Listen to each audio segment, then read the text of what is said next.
We are live. Welcome back to another episode of the Late Night Call-In Show. You're with your host, Pedro Dora Santiago. So first, let's get to everything. Sorry we missed last week. Had some things come up. Family first, always. Secondly, go Bears. They won today. Football fans, you guys probably already know that. And I guess thirdly, we'll start taking calls at 9:15 like we always do. We'll wait. Yeah, we'll do 9:15. So, how was my week? First, let me get a thumbs up. I want to make sure you guys can hear me. I got this mic here. I want to make sure we're all good with that. And say hello to Mr. Owl as well. So if I can get a thumbs up from one person, that would be fantastic before we start rambling here.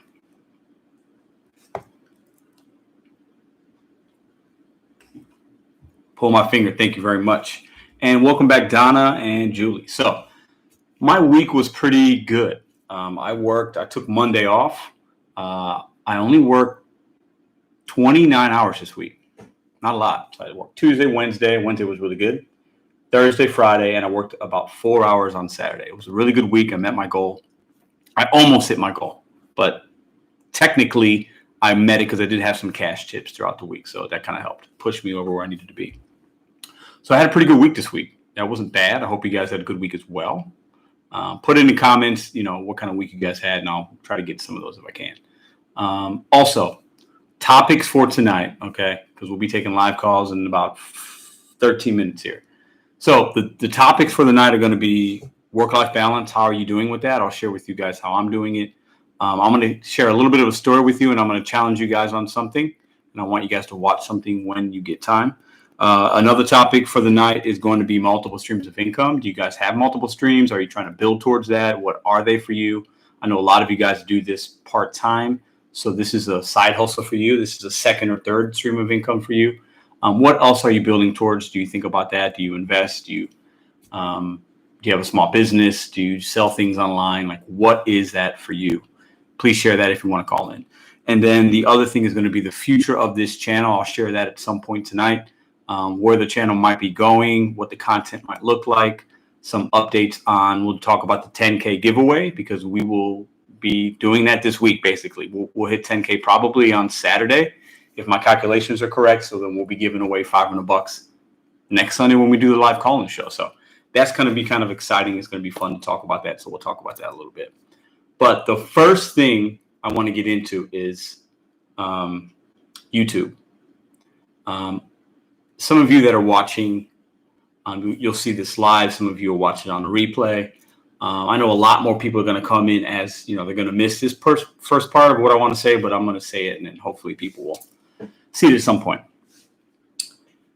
So as far as YouTube goes and other content creators, I put myself in that as well because I'm guilty of this.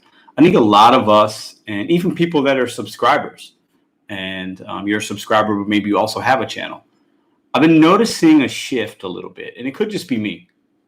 You guys got to tell me if I'm wrong. This could be a topic of discussion as well for tonight. I'm noticing it seems like, and this goes with anything with social media, but we'll talk about YouTube. But then you got Facebook and Instagram and other things. I don't have Facebook, but I've had it. We get so bent out of shape about who's watching, how many comments, how many likes, how many thumbs down, how many people watched, how many views did I get? Did I make any money off that video? Are people watching? What are they saying? What are the comments? Are they good? Are they bad? Me, right? We all do it on some level, or maybe not all of us. A lot of us do it. I'm seeing a lot of content creators and it seems like even their channels are changing a little bit, and they get a little bit more subs and they start acting a little funky, and maybe I'm guilty of it. I don't know. You guys tell me. I can take criticism. I'm okay with that. But it seems like there's a lot of ingenuine, like not genuine videos being made. Some people talk about it, and like one person talks about it and somebody else talks about it. Ooh, that video got 1,000 views. Ooh, I got to talk about that topic. And it's not very genuine. And I want to challenge myself and you guys, and I have to look within as well. I don't want to make videos to make videos and to get views. I've always said that. Like, that's not what's important. I want to try to help people. And if a video gets views, it gets views. and I do videos every single day, and I don't ever make up topics and make up things to talk about. It is what it is. There might be an idea, and then I go with that, but most of the time it's just what happens throughout that day. But there's an episode on Netflix. Everybody's got Netflix. If you don't have it, you probably have somebody's password or whatever. And I want you guys, maybe some of you guys have seen it. Let me know in the chat. And if you haven't, it's worth a watch because it's not a movie. It's just a quick show. It's a show called Black Mirror. Kind of popular. If you have Netflix, you've probably seen it. There's a lot of, I think there's 5 or 6 seasons. Season 3, titled Nosedive. That is the, I think it's like a 30-minute, maybe 40-minute show. Season 3, episode 1, Nosedive. And basically, it's this woman. And for those of you that don't know, the Black Mirror is like it's set kind of maybe in a futuristic world, but like you can see some of these things kind of happening. Anyways, so this Nosedive episodes goes along the couple weeks or a few days of this woman that is very into social media, very into I need score. The way the society in these episodes works is like everybody's scored. So any interaction you have with somebody, you get rated. Like they rate you like 1 through 5 stars, for an example. And if you get a one star from that person because you had a bad interaction or they just didn't like you or whatever, your ratings go down. If your ratings dip down below a certain amount, you can't do certain things within society. And if you're rated high, you can do certain things. And some of us might think, I could talk about this subject for a while, but some of us might think that we have that already. And in some ways we might on some level, but this kind of took it to the extreme. And it got me thinking, this is an old episode I've seen. It's been some years now, but I watched it the other night and I thought, man, like it's really playing its way out in the way we look at social media and the way we handle it. And we worry about how many likes we get and how many comments and how many views. And it can be not healthy. So watch that episode, leave me an email or a comment in this live after you watch it. And let me know what you thought about it. I thought it was a pretty interesting episode. I've watched it probably 3 times now, but I just watched it the other day and I thought, man, and I see what's going on in the YouTube community. And it's like, there are, I think, some people that are not very genuine. And maybe you think I'm that guy. That's okay. But it just seems like there's a lot of content. And this isn't just gig necessarily, but there's a lot of people that they put stuff out and they want a reaction versus just putting it out and having it be organic. Watch that episode. Netflix, Black Mirror, Season 3, Episode 1, Nosedive. All right, so we talked about my week. We talked about that. 3 shout-outs, 3 channels. We talk about 3 channels every week. So I put on the top of the comments, and then I put the names of those channels, but then also in the description of the live, I put the link so you can follow them or check them out. The first one is Gig IQ, and he's got about 400 and something subs. He's got some really cool analytical breakdowns of his earnings, and he has a really different kind of perspective on the gig economy. Check his channel out, Gig IQ. The second one is Wyld Rhino, WYLD Rhino, RHINO. I think he just hit over 1,000 subs. He's got some good ride-alongs. He does multiple apps. Check out his channel. And this other one is not a gig tuber that you guys are probably he doesn't do gig tube, but this is somebody I really enjoy watching. And when I first started watching YouTube, he's one of the reasons I thought, man, to have a channel might be kind of cool. His name is Craigslist Hunter. Craigslist, one word, like Craigslist, the place you go to find things. Craigslist Hunter. He has a lot of subscribers, big channel, but his channel is so cool and unique. He's out in the Chicagoland area. He has like a resale shop, and his channel's cool because he sets cameras up, he edits it, but he has his interactions within his customers and how he flips things and buys things. And he's such a cool, nice, humble guy. And his channel just comes off as very real to me. And he just seems like a really cool guy. And I love watching his channel. I haven't watched it in a little while, actually, but I used to watch it. You can get sucked in. It's a great channel, Craigslist Hunter. So those are my 3, Gig IQ, Wyld Rhino, Craigslist Hunter. Check them out. And then also we'll be taking phone calls here in about 6 minutes. I hope to get some good calls tonight. The phone number is 314-526-6232. I'm going to go ahead and put that in the live chat right now. And then, oops, party fight. I try to have a nice little owl for you guys, and I almost knocked it over. So let's put this number in here. Now, just so we're clear, I don't take numbers. I don't take calls from people that don't put their number in. And I'll share a story. Somebody called earlier and they left a very derogatory message. I thought it was kind of funny. So if you're watching, you didn't take my energy, but it was kind of funny. And it lets me know what kind of human being you are. So let's make sure the phone is on. And we'll get into the live chat and see who is with us tonight. So let's start up at the top here. I know I've seen some familiar faces. Donna, hello. Julie, Kathy, pull my finger. What's up? We have Ryan in the house. What up, what up, what up? Just playing watch. Kim side money plans. Just playing watch again. We won't take calls for another couple minutes, guys, but I plan on taking as many as I can. Tracy, how are you? Mad Dash, what up, brother? How are you? Hope you're doing well. I saw your video this morning. I didn't comment yet. Mr. Flex, what up, brother? YM. We got Amy Copeland, Bobby in the house. Mo Dash, what up, Jeremy? Hey, Chiefs touchdown. They should slaughter the Ravens tonight. That was a crazy touchdown earlier, too. Comp Entertainment, what up, man? How you doing? Buy the dip. We got Mo Dash in the house. Tammy, how are you? We have Matt Ben SC. Craig, what up, what up? Donna, Julie. No tip, no tip. Ooh, that's somebody's actual name. Rachel, what up, what up? JC. All right, so I think we're caught up on all the names. All right, so let's see if we got anybody. Thank you, Julie, for putting that in. If you're modded, definitely go ahead and you guys can put links to channels if you're a mod. I trust you. You guys can put, if you want to help me put links to Gig IQ, Wyld Rhino, and Craigslist Hunter, that'd be fantastic if you have the time. Up to you, not necessary, but. And then also put the number in, 314-526-6232. We take calls just in a few minutes here. Topics, once again, work-life balance. How are you doing with that? If you want to talk about that, are you doing well with it? Are you not doing well? Historically, how have you done with that? What plans do you have to do better if you're not doing good? Share some things that if you're doing well, share them with the community. How is your work-life balance? How are you doing with that? And then multiple streams of income. Is that something that you're building towards? Do you have passive streams? Do you have a good story you want to share? I am going to keep every call 10 minutes or less. So I'm going to really try to do that so we can get multiple calls in. There's been some weeks we've had some long ones, which are okay, but sometimes I got people calling and I can't get those calls in. So 5 to 10 minutes, I think, is a sweet spot. 10 minutes is the max. I think 5 is pretty good. And then the last topic is channel future. I'll talk about, I'll share with you guys that right now. So the channel will evolve as I evolve. I won't be doing gig work forever. I'll have businesses. Really one business that I'll start, and then I'll have some side things. And then you get to know Pedro on other levels. And I might always have these apps kind of running in the background of my phone and here and there do some, but it's not going to be, I've given you guys over 300 videos of tips and tricks and ride-alongs. And, I can't sustain that and do that forever because that's not where my life will be forever. But it's been I guess it's only been 7 months.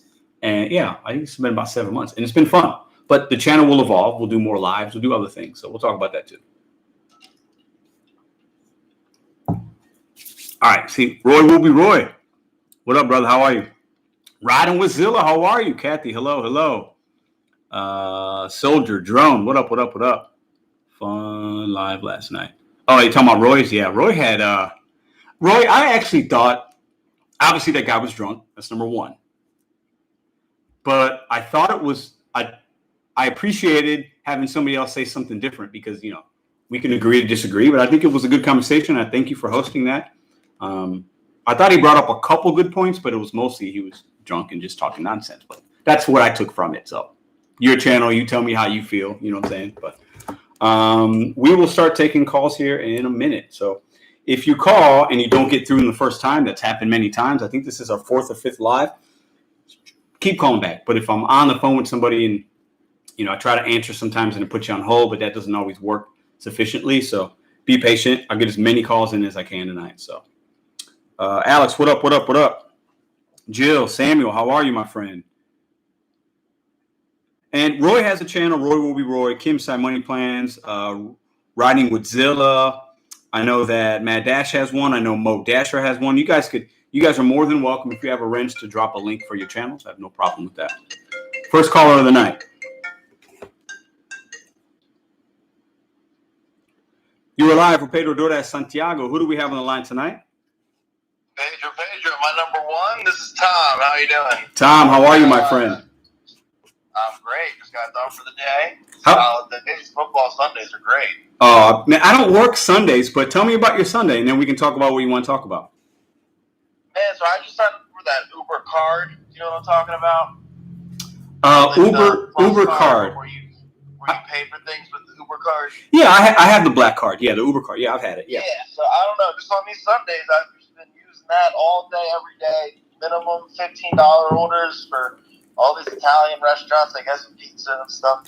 But yeah, it's been great. That card just gives you access to way more restaurants. But yeah, the football days have been treating me well.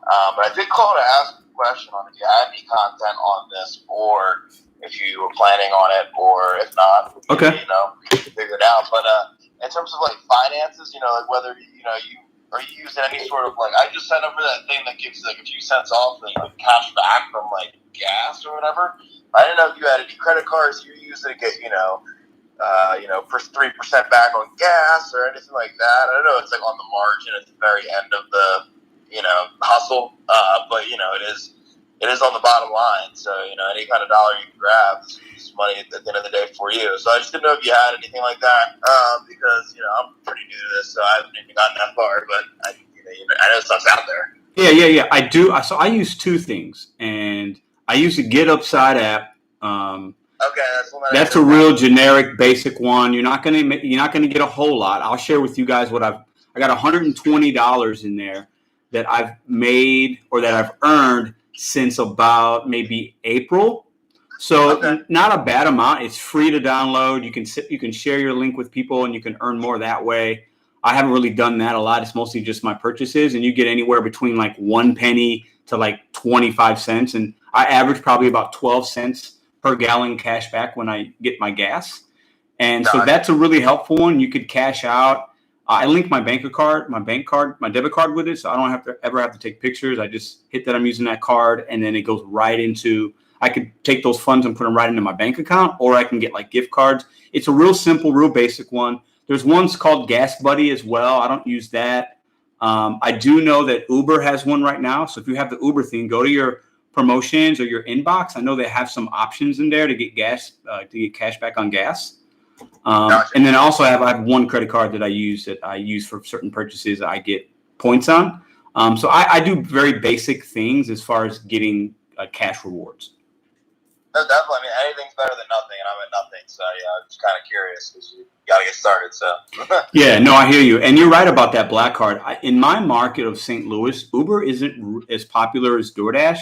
So I'll get like 10 to 1. I get like 10 DoorDash orders, and I'll get like 1 Uber Eats, for example. For sure. But what I have learned, like you said about the Uber Eats, is when it's those paying like you have to pay, you have to order and pay. Those ones are really big because the base pays more on those. The tip's usually good. And what I think is that. Oh, sorry. No, go ahead. No, I just think maybe that they use that to just get into any restaurant that like didn't already sign up with them. Mm-hmm. Because like half the time I go and I'm like, yeah, I'm with Uber. They're like, oh, we don't do Uber. I'm like, well, no, I am doing Uber right now. No, you're right here. So it's kind of interesting, and I guess they do that, and then they just charge the customer more. I guess they don't let you do free delivery or anything like that. Yeah, no, you're absolutely right. I kind of treat those as most of these merchants, they'll start knowing. Like they'll start seeing some of the same drivers and knowing, okay, this guy's here for Uber, and I just do it like it's my order. I pay it, and sometimes if it's going to be a like 45-minute wait, my suggestion is I just get another order on DoorDash. I hang close. If it's an order going a couple miles, I place that order. I wait, and it's work for me, and it's good. You don't have to sit there for 20, 30, 40 minutes. You just go make another run if you can. If you can't, it is what it is, but you're still making money. But yeah, I don't mind. Some people don't like to use the cards, like to use the red card with DoorDash, the black card. I don't mind. If it makes sense, I'll do it. Definitely. Yeah. Yeah. All right. Well, I appreciate you. I'm sure there's a line of people trying to get in. Oh, it's all good, my friend. I appreciate you. Thank you for answering. Appreciate you calling in, man. Anytime. All right. Thank you. I'll talk to you later, Pedro. All right. Thanks, man. So that caller brings up a great point about those cards. And for those of you, I would say, even if you're not the biggest fan, at least sign up and activate it, because you might be slow and you might get a really good order and it's worth it. So, Good evening. You are with Pedro Dora Santiago. Who we got in the line tonight? Good evening, Pedro. It's Kim from Kimside Money Plans. How are you? What up, Kim? I knew it was you. You did. I did. I saw the number. I was like, I think that's Kim. I was like 99.9. How are you tonight? I am good. I feel like I have several things to talk about tonight with you. Let's get into it. You got the floor. Okay, so first, the work-life balance. I feel like it's so super important, and I feel like now I see my family more now than ever than when I did when I actually had my W-2 career. So I personally take like a 3-hour break in the middle of the afternoon. I have dinner with my family. We do family stuff.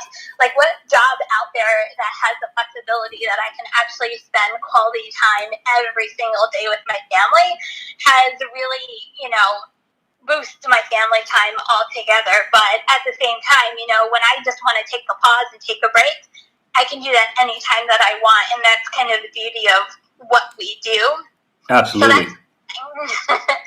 So the second thing is I just want to touch real quick on, the genuine, ness of people's YouTube channel. And I love that, me personally, I just put out content every day of everything that I see on my daily grind and my daily, hustle when I'm out in the world. And I'm here to motivate and to inspire people.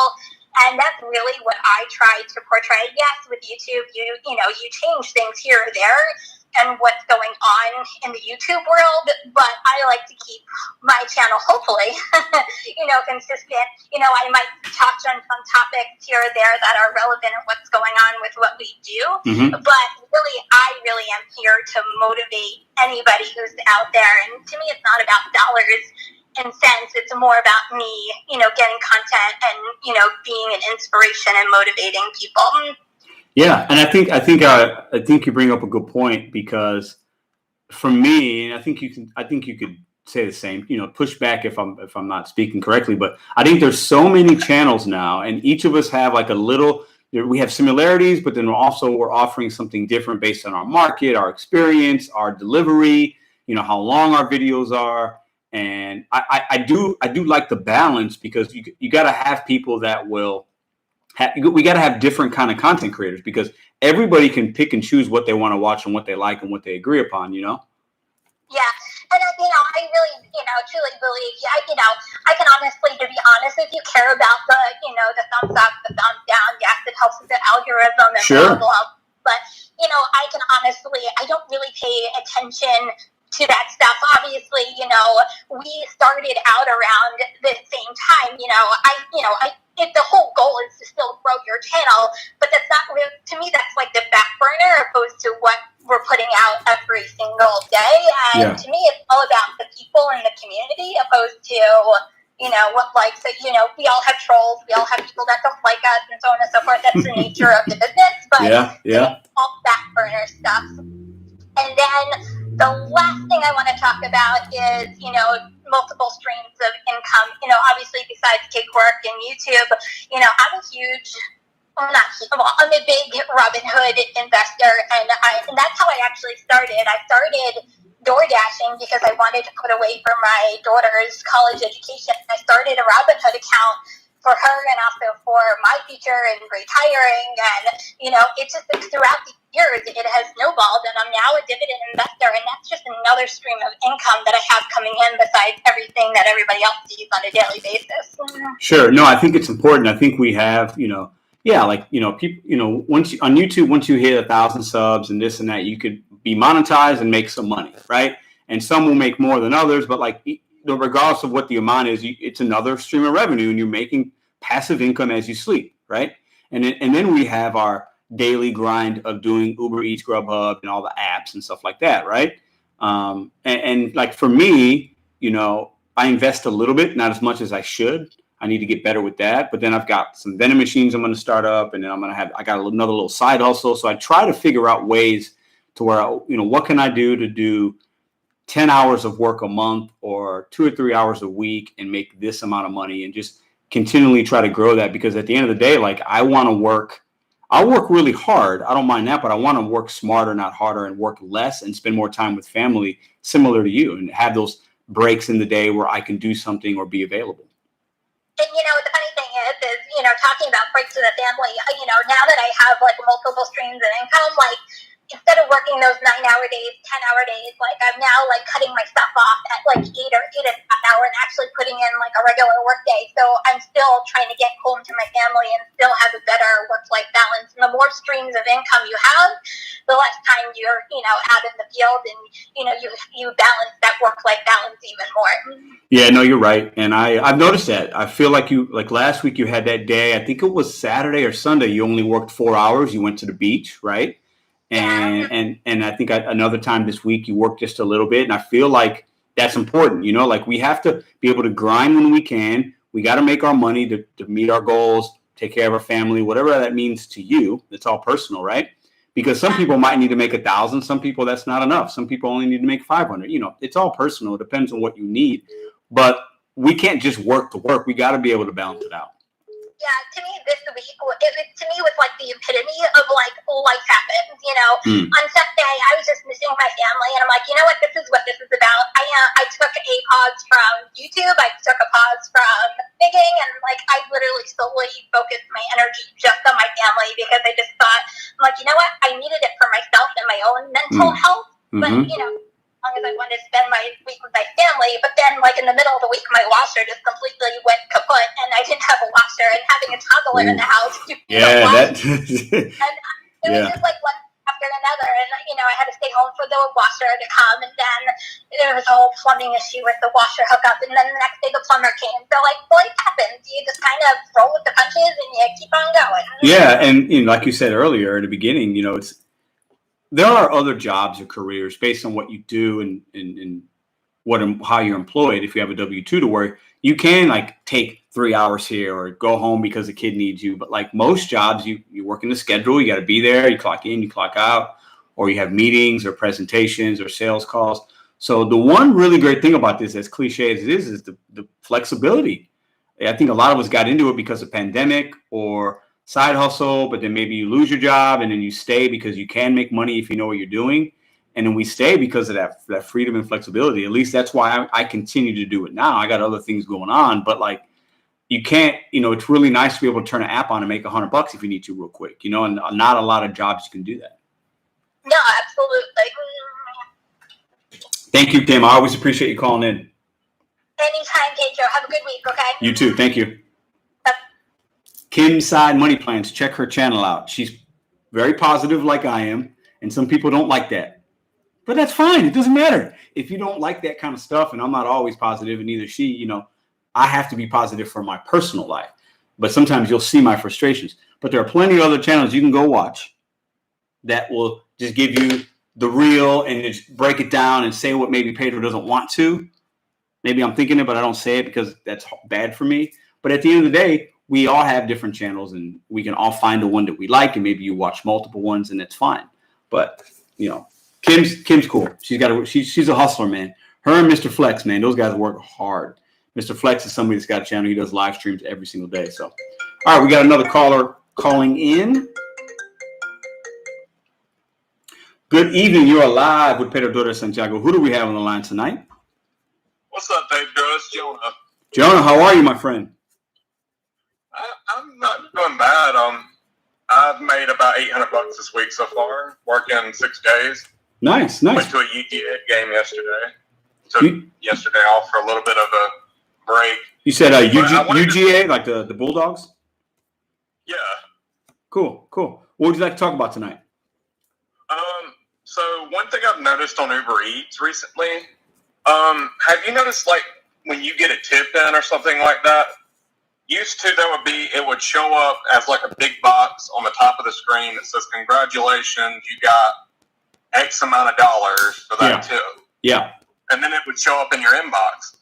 Well, I've noticed over the past week that it's not been showing me that. And it'll just add it to my total, like the total for what I've made today.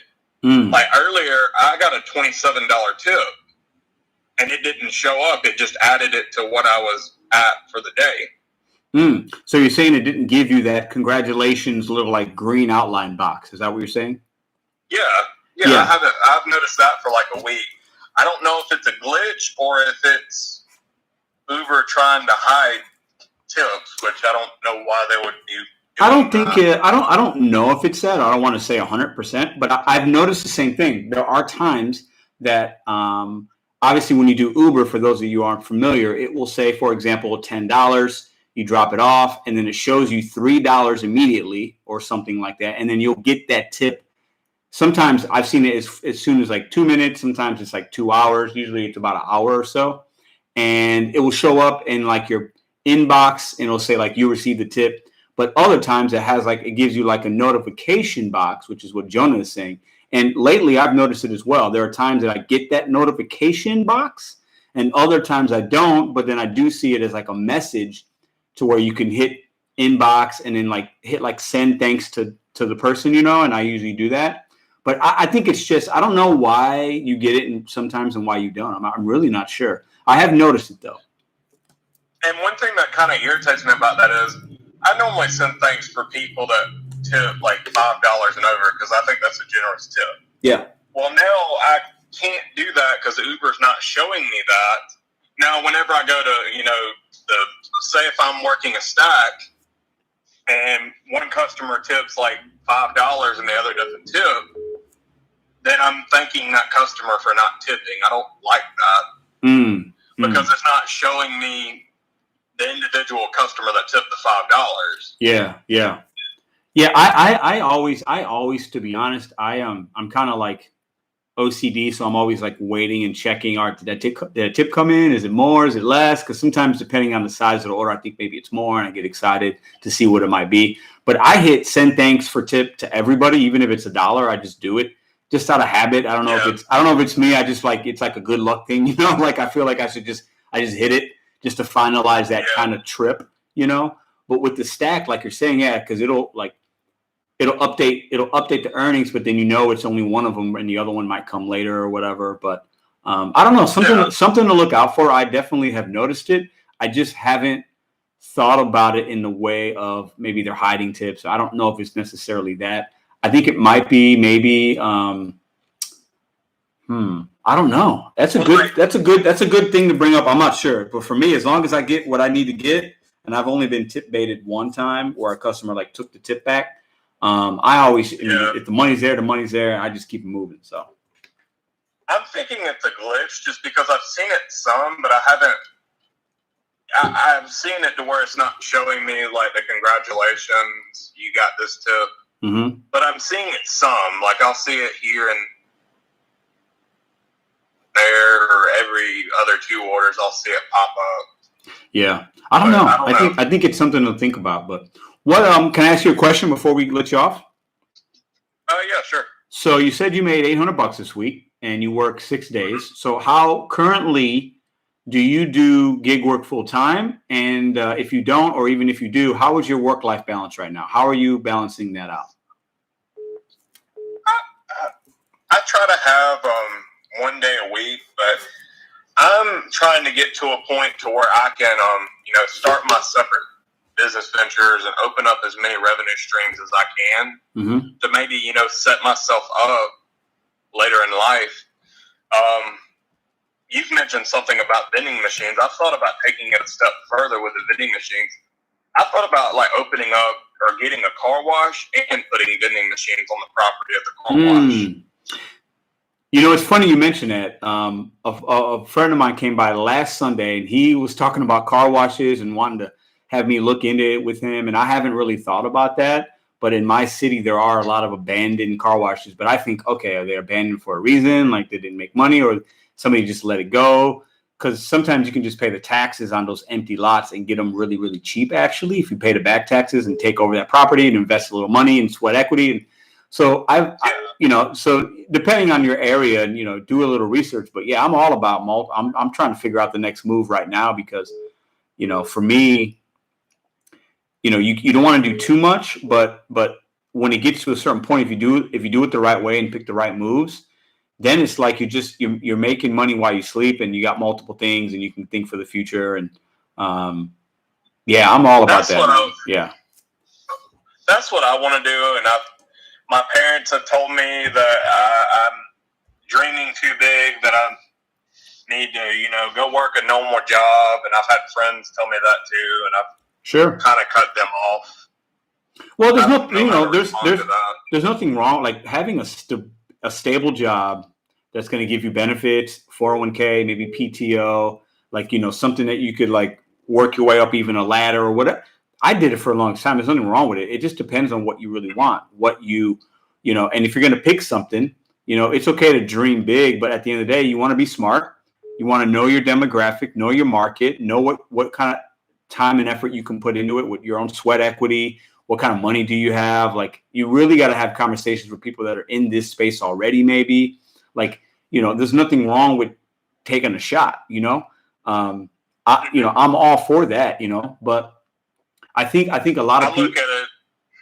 Oh, sorry. No, go ahead. I look at it as you get one life. You might as well make the most of it. And I've worked in companies for a while and never moved up. And when I worked for Walmart, and my manager told me if I would have stayed like a year or two more, I would have probably been a manager at Walmart. But I saw the money I was making with this gig work, and it was nothing compared to what I was making at Walmart. Like, this gig work is a lot more, and that's what made me turn in my 2 weeks. Yeah, I mean, we could definitely make money here. Just make sure you got to figure out your taxes. You got to put money aside for that, or I just say you got to hire a tax person to do it for you, or talk to somebody that might be knowledgeable in this area, so that you're not doing the wrong things. There's a lot of tax deductions, track your miles, like all that kind of stuff. There's deductibles, whether it's standard or itemized. But yeah, I mean, like you said, you get one life. Like, you got to do what makes you happy, and stop worrying about, like I said in the beginning of the podcast or the show, like, we worry about like the comments and likes and what other people are thinking. This is your life, man. Now, you don't want to be selfish, but at the end of the day, if you're providing for your family, you're a good family person, you're a good friend, you're a good human being. Like, who cares what somebody else, like, you got to do what you can do for you, so that you can be the best version of yourself for your family. It starts with you. And some people might say that's selfish, but you have to take care of yourself first before you can take care of the people around you. And I'm a firm believer in that. If you try to take care of everybody else and do what they want and people please, you're going to deficit yourself, and you're not going to be the best version of yourself. Therefore, you're probably not going to be able to take care of the people around you. That's kind of my 2 cents on that. Yeah, I believe that too. And again, I've cut some of those friends off. I can't really fully cut my family off and all that, but I've cut like the friends that have told me that I'm not going to get anywhere in life with this. I've cut them out of my life because I don't want toxic people in my life. I hear you. I hear you. I mean, it's that's a personal decision. I would say, it's easy to cut people off. Well, it's not easy, but it's like, that's our first reaction, right? I'm the same way sometimes. But at the end of the day, like, if those people are really mean something to you, there's always that time to reconcile if you can. You know what I mean? Like, I think that's important too. So just think about that. So yeah, my friend Jonah, I appreciate you calling in, my friend. Thank you. Have a good rest of the night. You too, man. All right, thank you. All right. Bye. Next call. That was a good one. Thanks, Jonah. You are live with Pedro DoorDash Santiago. Who do we have on the line tonight? Oh my God, Pedro, this is Miriam calling. Miriam, how are you? I know this name. How are you tonight? I'm good. How are you? I'm doing well. What would you like to talk about with the 88 people that are watching? Well, I'm representing your favorite city of all time, Chicago. Chicago, I know that. Yes. The Bears won today. That was pretty cool. Yeah. So I want to chime in. I work full time Monday through Friday because I need all the full time benefits and the perks because of what the medication that I'm taking. Because I'm diabetic, so I take you're like me, so you would know the medication. Yep, absolutely. And you have type 1 or type 2? Type 2. I take insulin. I take metformin, and I take with my cholesterol and the diabetes and everything like that. Mm-hmm. So I need a W-2 job Monday through Friday. Absolutely. For all the perks and stuff. Yep. Because medication is so damn expensive. It's crazy. Yeah. And so the reason I decided to do gig work, I do it only part-time. I only do it on Saturdays for a couple of hours. Like 4 hours on Saturday afternoon, I make a decent amount of money. Mm-hmm. You always preach about betting on yourself, setting goals and everything. Mm-hmm. The reason I started doing gig work is because I was working in a corporate job. I'm not going to mention the company's name or anything. Mm-hmm. They were taking advantage of my skills because I'm very competitive, Mm-hmm. And I wasn't getting paid with the amount of work that I'm doing. You can give me the title of assistant manager. That's great, but is that title paying my bill? Right. No. Just keep the damn title. I don't need it. So I moved over to a different department, and then the whole pandemic started. And I said to myself, like, what the fudge am I going to do now? Mm-hmm. If you're a social butterfly like myself, and you have to adjust from going to the office every single day to working from home, it's not easy as it sounds at the beginning. And now the pandemic started last year, and then I said to myself, you know what?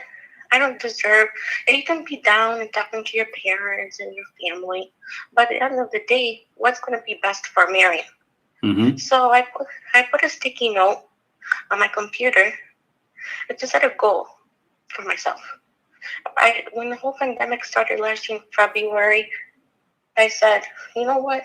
By August, by my birthday, I'm going to find me a better job.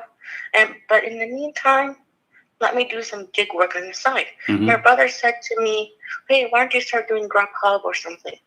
And I told him, dude, are you kidding me? I've been working since when I was 17 years old, working in an office environment. Mm-hmm. You expect me to go out and pick up food and deliver food? What are you, like, dude, are you serious? It was like, go on YouTube. It's free $99. Mm-hmm. You're a visual person, and see while you're waiting to get and when the pandemic started, it was very hard to get into the apps.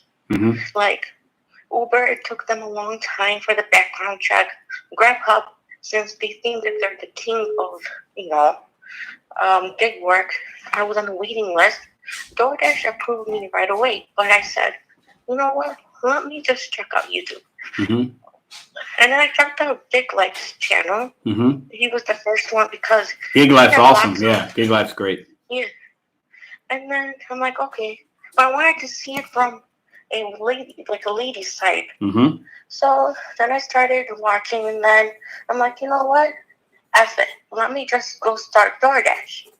I started doing DoorDash. I'm like, because I live in an area, Pedro, because Chicago, I'm like maybe 20 minutes away from Midway Airport. Okay. I'm like 15 minutes away from 2 malls by me. One mall was kind of like not so good and they don't tip so good, but on the other side of town, they start tipping better. And then you gotta do what's best for you. Like, you're the DoorDash king, Pedro. But for me, for me, DoorDash wasn't hitting in my area. So that's why you always say for the newbies that are listening, and you always preach it in your channel, have multiple sources of income. Absolutely. And multiple apps. You got to have multiple apps as well. You got to have both. Yeah. Whatever your market's going to be very different than mine, and you got to figure out which one's going to be good for you and rock with that one. Yeah. Like for me, Grubhub is the shit for me in my area. Mm-hmm. And then I still have the backup of Uber Eats and DoorDash, like if I'm tired of seeing the same Grubhub screen, I'm saying like, okay, Grubhub, you're on a timeout for right now. Let me hop in Uber and give it a try. So you always preach, Pedro, about like betting on yourself, setting goals, and that's what I did last year. Is I left that bad company, and when you put your mind into something, you'll do it. Absolutely. And that's why, like, for me, I'm more of a visual person. Mm-hmm. So when I put a sticky note like, hey, Marion, listen, yeah, you're going to get a better job by your birthday. And you know what? I busted my butt, went all these resumes, and guess what? I got me a better job, and I've been there for now a year now. Mm-hmm. So coming from a lady's perspective, like, yes, it's different. Like, you guys are hustlers. For me, I'm more of like a reserved personality. Like, I like to learn, like, and view the people before I become a social butterfly per se. Right. But like, if I can do it and I'm a lady, anybody can do it. Sure. No, I think you have a good perspective, because gig life is going to be very personal to each individual, right? You know, this isn't hard work, but if you want to make the most money, you got to be able to strategize a little bit and, you know, learn what to do. But each person's going to have their own take on it. You know what I mean? You're going to make it work for yourself, you know? Yeah, and like for me, I'm a good financial person. So I have, for my W-2 job, I have one checking account for that. And then I have a savings account where every month it goes, like, say, $200 goes into that. And then I have the one for the gig app. So it really helped me pay for, like, hey, like, I knew in June I needed brakes for my car. Mm-hmm. So I said, hey, it's going to cost me $250. So I said, okay, if I average about, then you gotta know your market. I'm like, I cannot say, well, that punk Pedro, he makes this much amount of money. Then how come I'm not making that kind of difference? No, you can't do that. Some people will, but that's crazy, right? Yeah, even in Chicago, it's so huge. Like, I'm telling you, I have 2 malls by me. Yeah. One mall can be popping and the other one is not. So you Right. gotta know your area. No. So like, for me, I know that, say, I won't make $250 in about a month. So let me reserve that money in my, gig app. And I have it called my app, Mm-hmm. gig app tracking. Nice. And that's what helped me say, do not touch this. Is for brakes. Mm-hmm. Last year, I needed to get newer tires for my car, because Chicago winters. Oh, crazy, man! The roads are nuts. Yeah. So I said to myself, and I got the Michelin tires. It was supposed to cost. I got them on Black Friday. I planned it out. So I really like what you. I'm not going to hold up the lines. You're okay. That much longer. So I just wanted to say, thank you for just encouraging everybody to betting on themselves and setting goals. And, like, you always keep it at 100. You don't sugarcoat shit. And you always, like, when you're having a good day, you keep it real. Like, oh man, Pedro's the bomb.com. No, I mean, I appreciate you saying that, because if I have a good day, I'll let people know, and it's not to brag or anything. But if I have a bad day, I'll let people know. Like, it is what it is. Like, you know what I mean? You guys are going to go on the journey with me every day, and what we see is what we're going to get, and that's it. And I try to be as real as I can. And some people might not like it; they think it's too positive. But at the end of the day, that's who I am. I'm not going to change who I am to please somebody else. You know what I mean? You can't live like that. So, Miriam, I appreciate the call very much. I appreciate the support and all the comments, and shout out to Chicagoland people. Love you guys. Thank you, Pedro. Have a good one. You too. Bye. You are live with Pedro Dordas Santiago. Who do we have on the line tonight? Pedro, my name is Tom, man. What's up? Tom, how are you? Good, my friend. First of all, I got to applaud you of where you are in your career right now, first and foremost. You're not going to remember me. I have been following you literally from the beginning, you and a few other people. But I had to finally say I got to call Pedro, because I have got to let him know, first of all, like I said, congratulations. And what is gig life to a lot of people? Well, for someone like me, I have to do a standard W-2 job like everybody else, and I got into the gig world just as the standard side hustle. but I tried to make it something for myself because you know how the pandemic really got into everybody. Oh yeah, for sure. No exceptions. Right. And so luckily I was able to maintain mine and be able to get myself into the gig world between DoorDash and I started using Uber Eats, but neither here or there. But I started just as the side hustle to put away for the future and continue to put away for the future. Right. And that's what I believe in. And I'm not going to take up a lot of time, but what I want to say is I've watched this and I'm talking with you and a few other gig workers and, on the YouTube channels. Yeah. But the reason I'm bringing this up is because I have watched this change that has transpired through the YouTube, which has stopped me from looking at a lot of people. Because people like you, and I just forgot her name, was your caller before, Kim. Kim, yeah. You guys are introduced that positivity. And I mean, that was what motivated me to be the type of gig worker that I am. But I have literally watched what you were talking about, how people in this YouTube world have changed and messed it all up somehow and try to find the negatives. And at the end of the day, motivation is what drives a lot of people to successes. And I think, you and people like her and the hustle, and that was what I got from you and Mr. Flex, who I watched. Yeah. These are hustlers, people that you guys know how to get up in the morning like I do on a W-2 job, and it's time to go. Yep. It's not time to complain. Nope. Get the complaining part of it. It's time to go. We got to go to work. Yep. And you take it seriously. Absolutely. You take it seriously. People like I said, Mr. Flex and Kim, I followed you guys from the beginning because you guys understand where it all comes from. Get up out of bed. It's not time to complain. It's time to get up and go to work. No, Tom, like that's what you got to do it. Like, some of us, we're going to complain because we're humans and we're going to run into things and we're going to talk about it and then try to come up with a solution. I'm big on solutions. Like, all right, let's complain for a minute. Let's bitch a little sick for a minute. And then, okay, what's the solution? How am I going to adapt? How am I going to change? And if it gets to the point where I don't want to do this anymore, then I'll stop. But at the end of the day, they haven't pissed me off enough to where I'm going to stop, and I can still work around all their baloney. You know what I mean? So like, we can complain, but usually I do it to try to figure out, okay, like how do we get around this? What can we still do to make our money?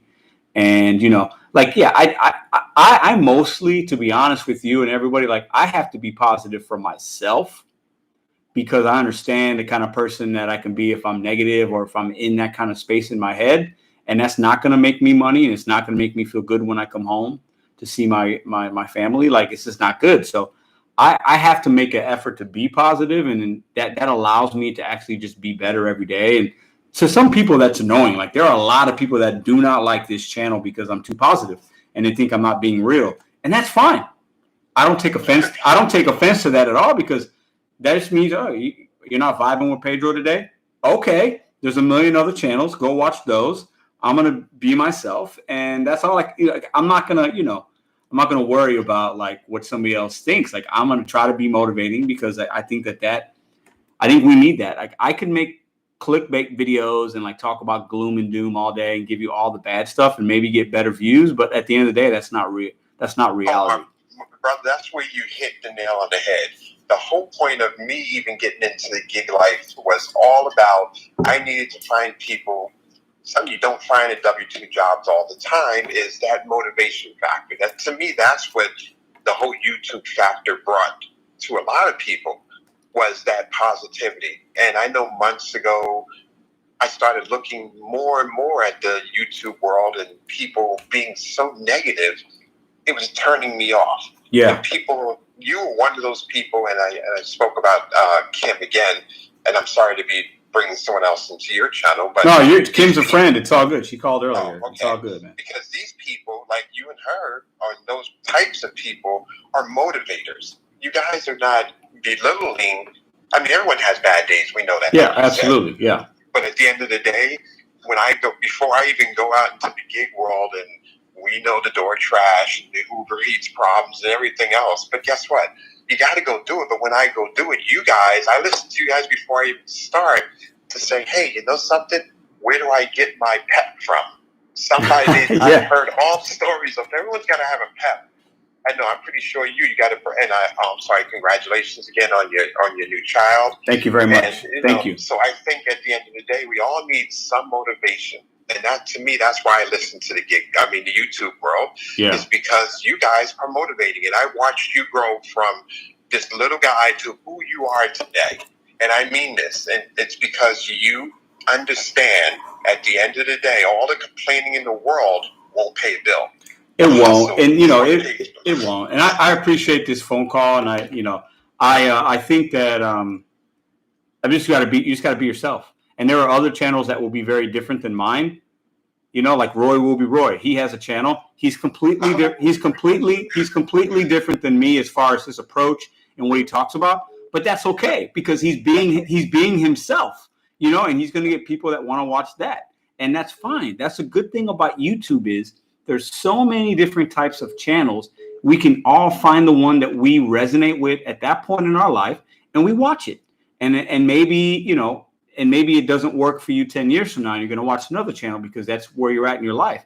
But at the end of the day, like this is where I'm at. This is what I'm going to talk about. And I've always, as silly as it might sound, I've always been somebody that's liked to help people and teach people and motivate people. I've done that with coaching. I've done that with my leadership roles at the casino. Like. It comes natural to me and I actually enjoy it. And that's just kind of who I am. And some people it rubs the wrong way, but at the end of the day, that's fine. You know what I mean? I'm still going to be who I am. So that's our jobs. And like I said, real quick, this is where I've been a retail manager for a lot of years. Yeah. And I understand what it is to motivate and train people. And the whole number one word that we talked about was motivation. And what motivates people is what's going to drive people to successes. Yeah. At the end of the day, being better, that's why I like looking at you guys, because at the end of the day, I do it too. But something motivates you to hustle. We can complain till the cows come home, right? But we still got to get up in the morning or whatever. My market is different than yours and everyone else's, but at the end of the day, we can complain, but we still got to go do it. Because the only thing I'm hearing now on YouTube all the time is, I'm not making enough money here, and this person's not making it. Why is this person bragging about making this much money? And I'm like, bragging? People like you and Mr. Flex, you guys make the money because you're out there and you're doing what you need to do. Yeah. To some people, it will come across as bragging. They can think that if they want that, it's whatever. But at the end of the day, it's just a number. It's just a fact. It's black and white. This is what I made. And I've had bad days. I'm like, God, I had a bad day. It is what it is. It doesn't, and what I need to make is personal. So if I make $1,000 to Mr. Flex, that's probably not a big amount of money because what he wants to make is probably more than that. I bet if I asked him, right? And maybe in your market, you need to make $400 a week because you got a W-2. And so it's all personal. And, I just share the information because I've had weeks to where I made $20 an hour. And then I figured, okay, I can make $30 an hour. Okay, let me try to help people with some tips to maybe where they could add a little more money per hour so that they can work less. That's how I look at it because we should all have a monetary goal. So if you need to make $500 a week, if I can help you do that and work 5 hours less, I think that's a really good thing because those 5 hours you can use on something else. It's simple. Somebody like you just keeps it simple. The real of, something, this is how you do it, and this is what you should do. Take my word or don't take my word, but it's a starting point.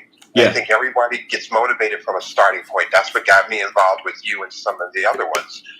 Yes, I'm only out to make a couple $100 a week, but at the end of the day, how do I get there is where I listen. And I have appreciated people like you and even, like I said, Mr. Flex and Kim and some of these other great people who are just positive role models because you guys just get up and go.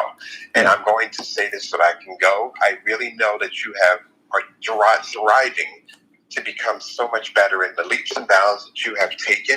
And where you're going, I see nothing but the highest of the high from you. And I appreciate that, man. Thank you. I appreciate you saying that because I do have goals and I have other things I'm going to be doing and I'll share that with you guys. And that's important to me. And I kind of also do this channel, and I've said this since the beginning, to chronicleize my journey because I want my family and my daughters to see it. And also I want to hold myself accountable, because if I say something to a few hundred or a couple thousand people, I feel like, okay, I put it out there in the universe. Now I got to go do it. So for me, like, it's very calculated in some ways, if that makes sense. So. No, it did. Like I said, I'm holding you up no more. I appreciate the time that you've given me and what you've done for me. I'll never be able to say on the phone because it's so impactful. I hear you, man. Thank you very much. You're impacting a lot of people, and I need you to just continue what you're doing, because motivators and positive people like you and Kim, again, you guys are too positive, and I heard that be a negative. Forget that. You guys continue, and I appreciate you man. Guys continue going and go. And like I said, continue success, my friend, and I will be talking to you soon. Appreciate you, brother. Have a good night, my friend. Thank you. You too, my man. Thank you. Calls are booming in, guys. All right. New Jersey calling in. I think I know who this is. You are live with Pedro Dores Santiago. Who do we have on the line tonight? Hello, you are live with Pedro Dores Santiago. Who do we have on the line tonight? What up, my nigga? Who is this? Oh, Lord. That's the first troll we've had. Not troll. First prank we've had in a couple weeks. He drops the N-word. Okay. Who's this? Somebody new. And he left me his number, so I'll block him for next time. Sorry for you guys that heard that. You are live with Pedro Dores Santiago. Who do we have on the line tonight? Hello, Pedro. My name's Terry. I'm so glad I got through. Terry, how are you? I'm good. Hey, I wanted to thank you for everything you do. You've helped me so much with my DoorDash and getting on the other apps.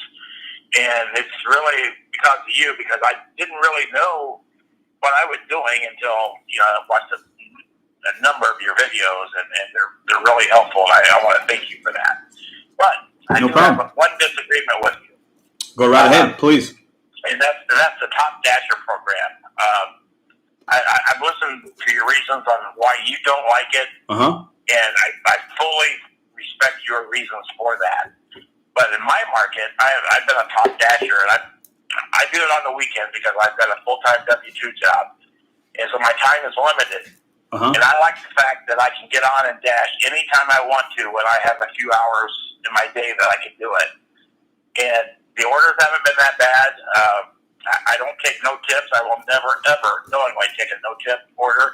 Right. But I do okay with them. And I just disagree with that one issue. But I'm going to keep it short so other people can get on, and I'll just listen to your response on the tube. And but I wanted to thank you very much for everything you do, sir. I get it. If you don't mind, can I keep you on for about another minute or so? Sure. So you said it was Terry, right? Terry, yes. Okay. In the chat, it's Aaron's Acres. Got it. So I appreciate you calling in and having a difference of opinion, because I don't get enough of that. I want people to call and say, hold up, Pedro, I don't agree with you on this, and then let's chat about it. I want to get more of those calls. So I believe you said, so your market's different. And with Top Dasher, guys, it will be very market specific. I think it's also specific to how much you dash and whether or not you need to schedule or not schedule, and like the time of day you're doing it. And, there's other factors. For somebody like me at full time in the market that I'm in, I definitely think, I don't need it. But your situation could be very different from mine. And you have to figure out for yourself where you line up within that Top Dasher or not Top Dasher realm, if you know what I mean. Yeah, I understand. Yeah. My average order is about $7 to $8 per order. It seems. Yeah. And occasionally I get the $10 or $11, $12 ones that go 7 or 8 miles. Yeah. And I take those. And the people, and those usually go to people, we call them the Lakers, because they come in for the summer and they live on the lakes and stuff like that. Most of those people have disposable money, and they tip pretty good for the trip. Yeah. So I don't mind taking those at all. But every once in a while, DoorDash will try to stack an order that's $2, and I'd never take those. And but occasionally, before I knew what I was doing, I got burned a few times. Sure. Probably all of us have. No, I think I've been burned many times. Like when we first started, it's hard to know like what do we really got. You got to learn your market and stuff like that, and what orders to take. But like it's trial by error, and then maybe you watch a video or two, or you talk to another dasher, and then you figure it out, and then you make your way. Absolutely right. And but your videos, I think, is helping a lot of people learn the ropes at the very least. Yeah. Well, I appreciate you saying that. Thank you very much, and I appreciate you calling in and being honest with me and telling me you disagree. I appreciate that more than you know. Thank you. All right, sir. You have a good night. You do the same. Thanks. I need more of that. You guys don't understand. I want people to say, you're wrong, Pedro. Let's have a discussion. This is my perspective. I really enjoy that. Topics, don't forget. Work-life balance.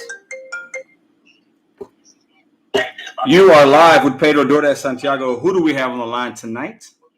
Mad Dasher. Mad Dasher, my brother from another mother. What's up, man? What's up, man? How are you? Good. You know, I did my research on the Top Dasher program, and you know what I mean? Yeah, we've talked about it. We talked about it a few times. Months ago, you know? Mm-hmm. I will be coming out with the video about it, or what I've learned, what I did, tricks and whatnot. Yeah.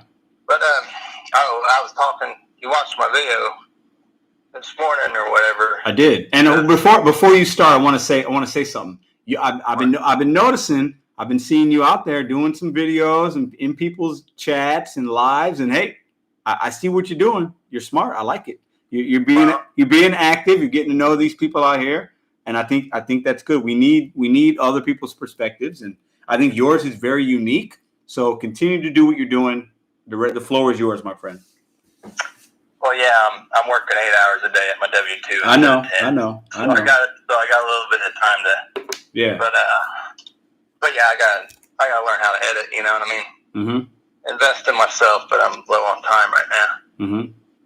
But like I said, my work-life balance is garbage right now.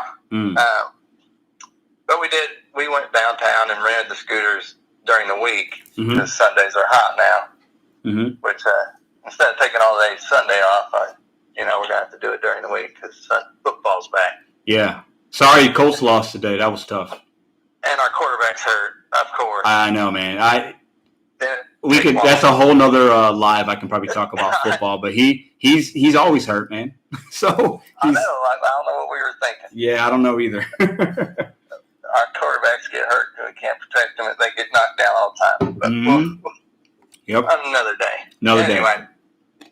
Yeah, and like in the video, I got to get rid of this debt before I can free up time to invest in myself. I'm a man with a plan. I want to document all my investments. Yep. Like a portfolio, and it's all on myself. And like the caller before, it's good to have difference of opinions. Sure. Because if you just watch channels and it's all the same thing, you just get down a rabbit hole and you don't learn anything. Absolutely. You can be uninformed or misinformed. And yeah, he was buzzed, but he had some good points that maybe some people didn't know. The big C word. Yeah. It's good. It's like a public service to have some kind of where people can get some other views. No, I think you're right. I think that's what I think there's so many gig tubers now. Like when I started, I didn't start my channel until I think March. So I'm very new to this. But like when I was doing it then, I knew of a handful of people. Now I feel like it's probably times by 10 as far as the amount of new people that are doing channels. And, that's fine, right? But like there's so much information out there now. Like I feel like everybody that comes to YouTube should be able to figure it out. Like there's so many channels. Like there's so many. It's not a bad thing. But like at some point, like we should all be great dashers because there's so much information and it becomes repetitive. And I'm even guilty of that. I do a video every day. Like I regurgitate the same baloney, like sometimes multiple times in a week, but I guess I do it because I know new people come to the channel and like new people are dashing. So I want to make sure they get the information, but like, yeah, there's a channel for everybody out here. I mean, I think yours will be really different because of your perspective and what you're doing with your plans, Yeah. And it's not so much lucrative money or how to make money. It's how to avoid mistakes. So newer people need to know how to avoid the mistakes. It's not, and I think markets are so specific. Like there might be bad zones in St. Louis, but yours is a hot one. So like people, I think more directed towards being able to find the hot zone in your market would be helpful if somebody would do it. Yeah. You know what I mean? Yeah. No, I know what you mean. But it's just it is what it is. Like I'm not going to brag about my numbers or nothing like that. The only relevant numbers is how much I've saved up for the next road trip. Yeah, and that's your thing. That it's a mad dash for road trip cash. Like that's your thing for your family, and you get it with your car, and you hustle to get your car that you got. Like that's you're doing it for a purpose, which is awesome. Yeah, and I don't want my wife to go back to a full-time job. So my work-life balance is rough, but there's a goal there. Yeah. And she can be there 24/7. She dashes lunch rush, you know what I mean? Yeah. But if she needs a day off because school's out, I mean, how much does that work to you? Yeah. No, I hear you, man. And I think, topic, work-life balance. And you said right now yours isn't good. It's bad, right? But you have a plan. You're not just working to work. Like you, from what I understand, and what you shared with me is you have a plan, and you're okay with doing it because you're taking care of your family, and you're going to make time to go out and do the scooters or do this or take a trip across the country with them. Most dads don't do that in the summer, so you're still doing things and having those freedoms and spending time with them. But there's going to be times you're going to have to work your butt off for a little bit, right? Or for a lot. And that's part of it, I mean. Yeah. I mean, it's just, I'm just executing a plan. And I just got to do it one day at a time and one weekend at a time. Yeah. No, I get it, man. I get it. And like I said, Sundays I had all day. But now, like I said, that's hot time. So now I'm going to try to get some more time off during the week. Well, if the money's there, go get it, and figure out another day to have off, Yeah. Oh, yeah. What were your other topics? So we were talking about like multiple streams of income, like yeah, that's funny because my mentor in daily life is a firefighter, and on the side he does vending machines. And it's so cool because now they're like wireless or whatever, so like he can be out at his truck and he knows what the vending machine needs, so he comes out empty-handed, everything. He knows how many of this candy and this and that he needs, Yeah, no, I'm getting into it, man. It's going to be, I won't be doing it like that to begin with, but I've looked into that part of it. It's very, the way you can keep track of your inventory is like up to date. Now, like it's crazy, but I'm going to get into it because I've done a little bit of research, not a lot, but I there's a need in my area, and I'm not going to start a business of vending machines, but I can get a couple, start with 2. Well, maybe get to 4 or 6, and I mean I'll get to the point where I'll probably hire some high school kid or college kid to stock it for me, so I don't even have to do that. I'll give him a little credit card to buy the stuff, stock it. He'll report to me, send pictures, send an invoice, and then I'm just I can make a little bit of money every month and not really have to do anything.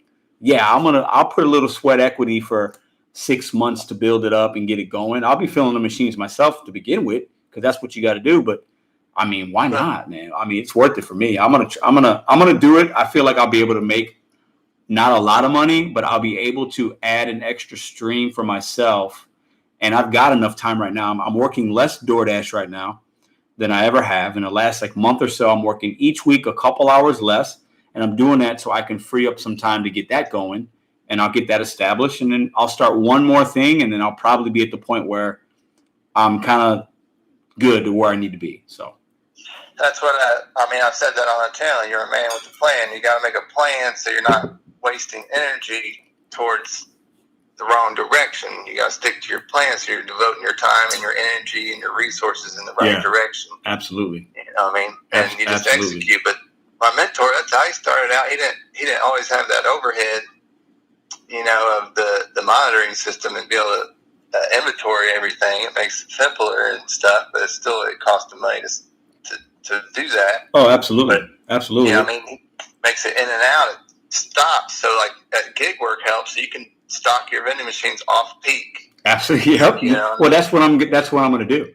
I'm going to shop once a month, and I'm probably going to every 3 to 4 weeks. I'll probably spend about 12 hours of actual time.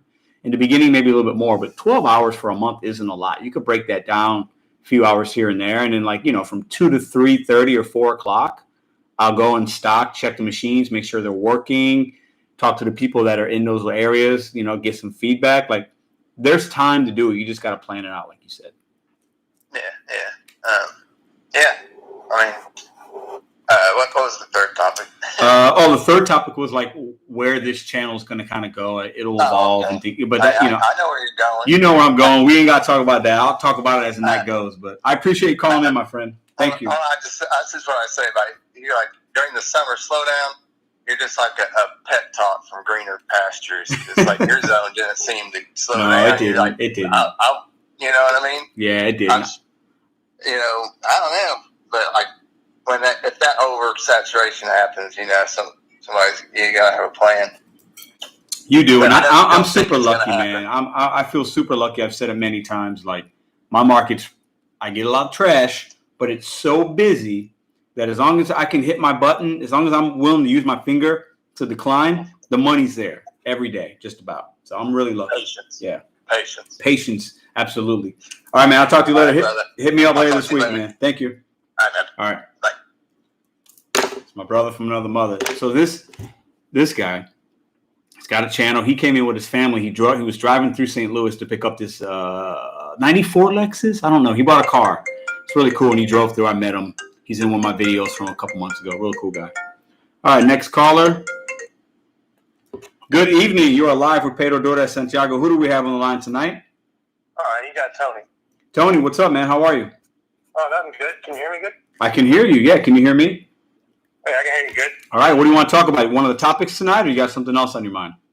Basically strategy, basically disagreeing with a lot of people in chats Mm-hmm. or on different channels. Okay. About money per mile. I have a big issue with it. So what's your strategy? Let's start with that. Well, my strategy is basically $1.50 per mile. Okay. Because I feel like $2 per mile, I'm only limited to maybe 5 orders a day. That's not going to pay the bills. I'm sorry. But definitely. I'm able to dash in 5 different zones. I'm able to, if I have a delivery 10 miles away, I know I can do it because I know what I'm capable of doing in that zone. And I feel like people are stuck in a little bubble too much. They're only going to drive in this 4-mile square, and that's it. I feel like people are limiting what they can actually make. What can I ask you a question? Can I ask you a question? Yeah. What market are you in, and what size market? Like, is it? What market are you in? Are you small, big, middle? It's moderate. I'm in the Youngstown, Ohio area. Okay. Basically northeast Ohio. Okay. About 60 miles south of Cleveland, basically. It's in between Cleveland and Pittsburgh. Got it. It's a decent area. Okay, so there's probably you got a decent amount of merchants to choose from, I would imagine. Yes. Okay. And do you do full time or part time? Full time. Full time. Okay. What is what's your acceptance rate? On DoorDash, it's 18. 18. So you would consider yourself what some might say would be like a cherry picker. Yeah, kind of. Got it. My acceptance rate on Uber Eats is 90%. 90. Ooh, why the difference? That's a big difference. It pays so much in my market though. I take non-tip orders on Uber Eats, and I don't care. I know people say no tip, no trip. You can't tell me a $7 2-mile. You're not going to take that on DoorDash. So your Uber base pays really good then. Ridiculous. And Wow. I'll give you an example today. I had a $28. What was it? Ruby Tuesdays. It was 14.1 mile. I didn't even know where it was at because I had it on. It was minimized. So I'm like, this is going to be all freeway. I'm like, I'm going to take it and I'll Google where it's at. So I looked it up, and I'm like, it's a town that I don't ever dash in. I'm like, I'm just going to take it because this is 28 with 14, all freeway. I got that done in 28 minutes. Yeah. All right. 3 minutes from the person's house, I turn on the DoorDash, and I sign into another zone that I don't dash in. So 2 minutes from their house, I got a $10. I'm like, all right, cool. Let me drop this off. I'm a minute from their house, and I don't multi-app like other people do. I only take it towards the end of like the last 2 minutes because I'm not risking multi-apping like that. Sure. I know people do. Mm-hmm. So I dropped off the $20 order, $28 order. Like I said, took 28 minutes, had a $10 order, going back to like not 2 blocks from my house, but about 2 minutes from my house, which is in another DoorDash zone. I'm like, I got to take that. This is going to be my last order of the day. Sure. So I take it. On the way there, I get a $4 add-on. Now, that's normally really, really bad, but it was on the exact route I had to drive by, so I took it. Mm-hmm. So I ended up finishing those two. The 10 ended up being like a 12, and then I got the 4, so that was 16. Mm-hmm. And the total amount of time from when I got that Uber Eats offer to when I got those, finished those, was like an hour and 5 minutes. Yeah, so you made over $40 in an hour. $40 in like, you see, 14 plus like maybe 7 miles. Yeah. 40 some bucks in what was it, 25 miles. But that $28 ended up being 32. Mm. That base paid me $20 on that delivery. So I'm like, I'm getting a $20 base on Uber Eats for 14 miles with no tip. Mm. But like, it's like trips like that, people like they just decline like quickly. It's like, but I have the knowledge of all this area that I know I can make money taking orders going places that, miles that people don't want to drive. Well, I feel like people are just stuck in their bubble. Let me stop you there. So that's where that's what everybody needs to hear. You have knowledge of your area. And I think that is the big thing, because you started this conversation saying, hey, well, I do $1.50. And I know I try to be at $2. Other people might say $1. Some people might say $3. But the biggest thing is you got to put the work in and know your market, because, I'll say this. I might say $2 because that's me. That's me. I'm not telling everybody. I might recommend to, but like I understand, like you do, I can take this order and I don't mind doing the miles. I do them, especially like you said, highway all day long. When I dashed on Saturday, I had a $9, but it was, I think, 9 miles. But I was like, okay, hold up. It's all highway. Like I can knock this out in 15 minutes. Absolutely. I'm going to take that order. Right. And because highway miles are not the same as regular miles, like especially with me. And you got to know your market and just work your plan, because, you almost get good enough, at least from my perspective. When you do it enough, you should get good enough to where if you take one going so many miles and it drops you off at this spot, you should know, okay, this is a cross street. Okay, there's like 8 places I can probably get an offer as soon as I drop it off, right? So that should be part of the thinking as well, because if you can get another one right away going in another similar direction, that's fantastic, Yeah, like so you can give me a place to pick up in a spot, and I can give you a time within a minute. Yeah. And I can do that within a 20-mile radius. Yeah. So, like, I feel like people need to get out of a little bubble and expand themselves, try different routes. No, I think different routes, Yeah, I think you're right. I will disagree with you on one thing, and this is just my opinion, right?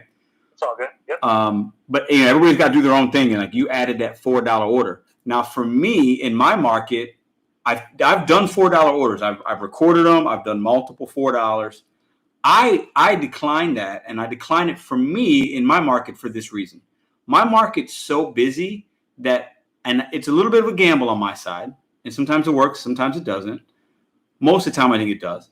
But I'll decline the $4 because I don't want to spend any amount of time on that order, because I look at it like, okay, instead of that $4, I'm missing out on a 6, 7, or 8. So I'll be patient and say, no, I'm not going to take the 4 because they're going to send me something better. So for me, that's why I don't do those no tip ones or low ones or whatever, because I just know my market's so busy that I feel like I'm missing out on a better one, if that makes any sense. No, that makes sense, but I ain't gonna lie though. When you get an add-on, it's like 70 seconds. It's like a ridiculous amount of time. I think I accepted it with like 10 seconds left. Yeah. And I only did it because I don't normally dash in this section, so I don't know what add-ons I was capable of getting in this specific spot. I just knew the first one was literally like 2 minutes from my house, and it was like around 7:30, so it was getting dark. I'm like, you know what? I actually am gonna drive by this house. I was like, I really did not want to take it, but I did it, and I did record that one. But that was like a 50-50. I'm talking about, I accepted with like 10 seconds left. They said, screw it. I was like, I'll just do it. I get it. I get it. Yeah, I get it. But like I said, I just added Instacart too, and now that helps because there's so many grocery stores outside my route that I have no fear now of taking a delivery outside my route because I know these offers I see on Instacart are just ridiculous. Like, they're ridiculous. I've seen bigger tips on Instacart than I've ever gotten on DoorDash. Ever. Really? Well, Instacart's like the shopping. I don't have Instacart. I've never done it. I've known people, but I don't know if I ever do it. I don't have the need right now. I guess never say never, but it's not in my short-term plans. But it's not easy. I ain't gonna lie. It's not easy, but I don't do it to be a full-time Instacart. I do it to cherry pick. I've seen plenty of $13, $15, $17, 2-3 items at like Vitamin Shop, Walgreens, Rite Aid, CVS. Yeah, I'm not in it to do like 60 item orders from like a grocery store. Right. The most I've done is like 20. So I'm just using it as like a tool to make money. And it's really helped, and it gives me other options to dash outside my zone. So basically, all I want to say is people should learn how to dash outside their zone. Step out of your comfort bubble. Because people like you, I've learned to dash casually. Learn to dash when I go to the gym, when I go grocery shopping. I learned different areas doing that, and it's helped me out. Yeah. Really I hear you, man. You bring up some good points, and I think even we got to be able to, if you're meeting your goals and you're making what you want to make and you're making profit, because I want to challenge everybody, look at your weekly earnings and then take away your gas, what you put away for taxes, if you had a car repair, and you have to look at your raw numbers. But if you're not hitting what you really want to make, step out of your comfort zone a little bit, try something for a couple weeks, and see if you can do better. No, I totally agree. I made about 800 this week, and I've driven about 500 miles. So cool. I totally agree. I average about 35 miles a gallon. So that's good. That's good. Basically all I want to add, man. But hey, I appreciate you. I appreciate you calling in, man. Thank you very much. Hey, no problem. Thank you, Pedro. All right, have a good night. Bye. Good call. All right. Let's see. I think Jeremy is upset. The Chiefs just lost by 1 point. What happened? They can't lose to the Ravens, man. The Chiefs need a defense. Oh, Lord. What just happened? The Chiefs lost. That sucks. All right. Roy says, good Lord. I don't know what Roy – who knows what Roy's talking about? I never know what he's talking about. He says, oh, Lord, or good Lord. It's got to be something good. We got you, Monroe. What up, man? How are you doing? Marty, how are you? See, we got any new names in here I haven't shouted out yet. Heron. Eric, what up? Jackie, how are you? Henry, Holy Hand Grenades, what's up? Little Pope. Joanne, Joan, B Dash, what's up, B Dash? Who else we got in here? The Long Island Dash Experience, Family Way Video Shorts. I like these names you guys come up with. It's pretty cool. Julie, I know you're always in here. What up, Julie? I saw you earlier. Glad you're still with us. Drone Days, Dwayne. Patty. All right, the lines are open, guys. Listen, I need to get a beverage, but be right back. Lines are open. Somebody call in. Don't forget.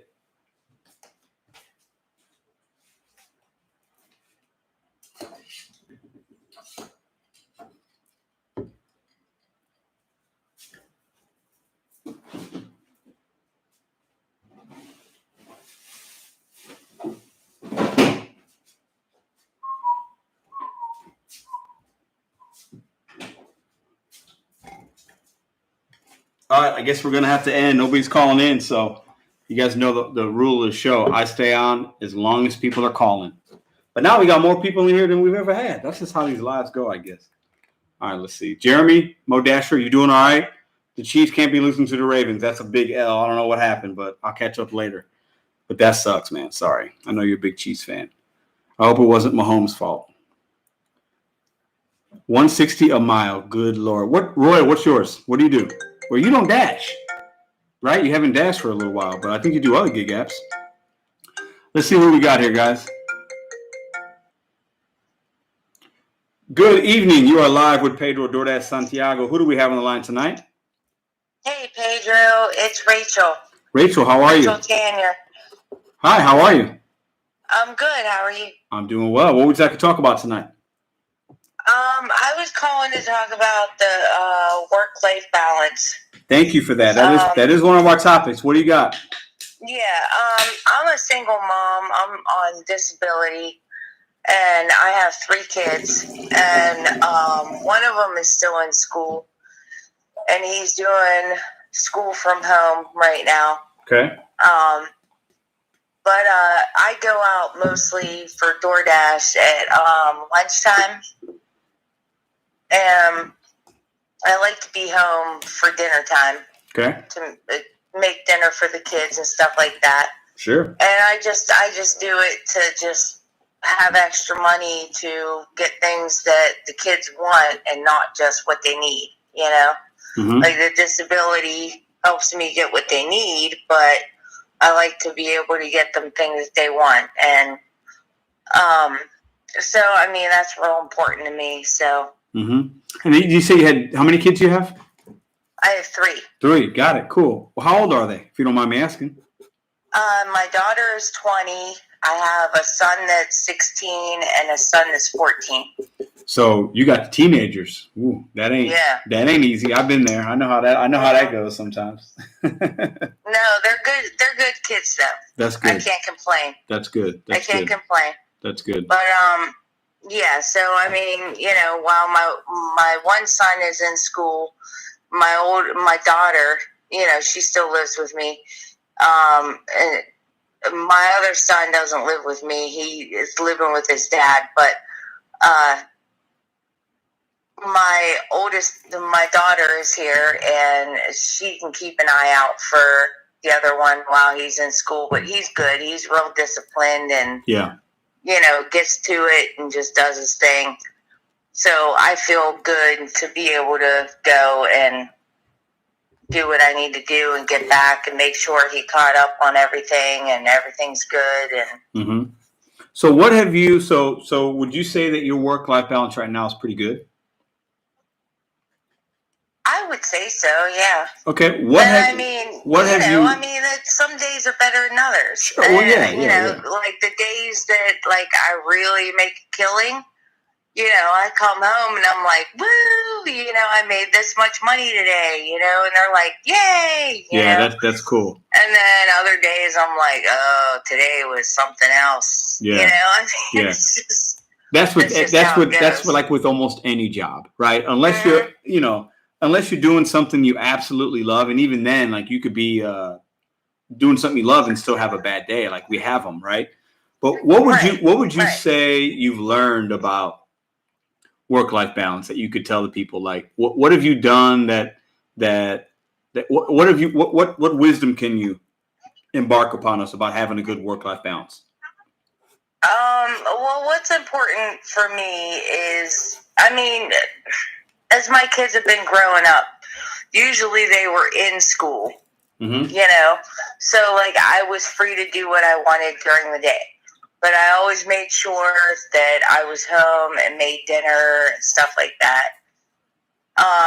So even though my daughter is out of school and my son is still in school, but he's doing it from home, but he has a good grasp on that, I still want to be home for dinner. Mm-hmm. And I'll pick like a few days a week, mostly on the weekends, or when my youngest son goes with his dad on Thursday.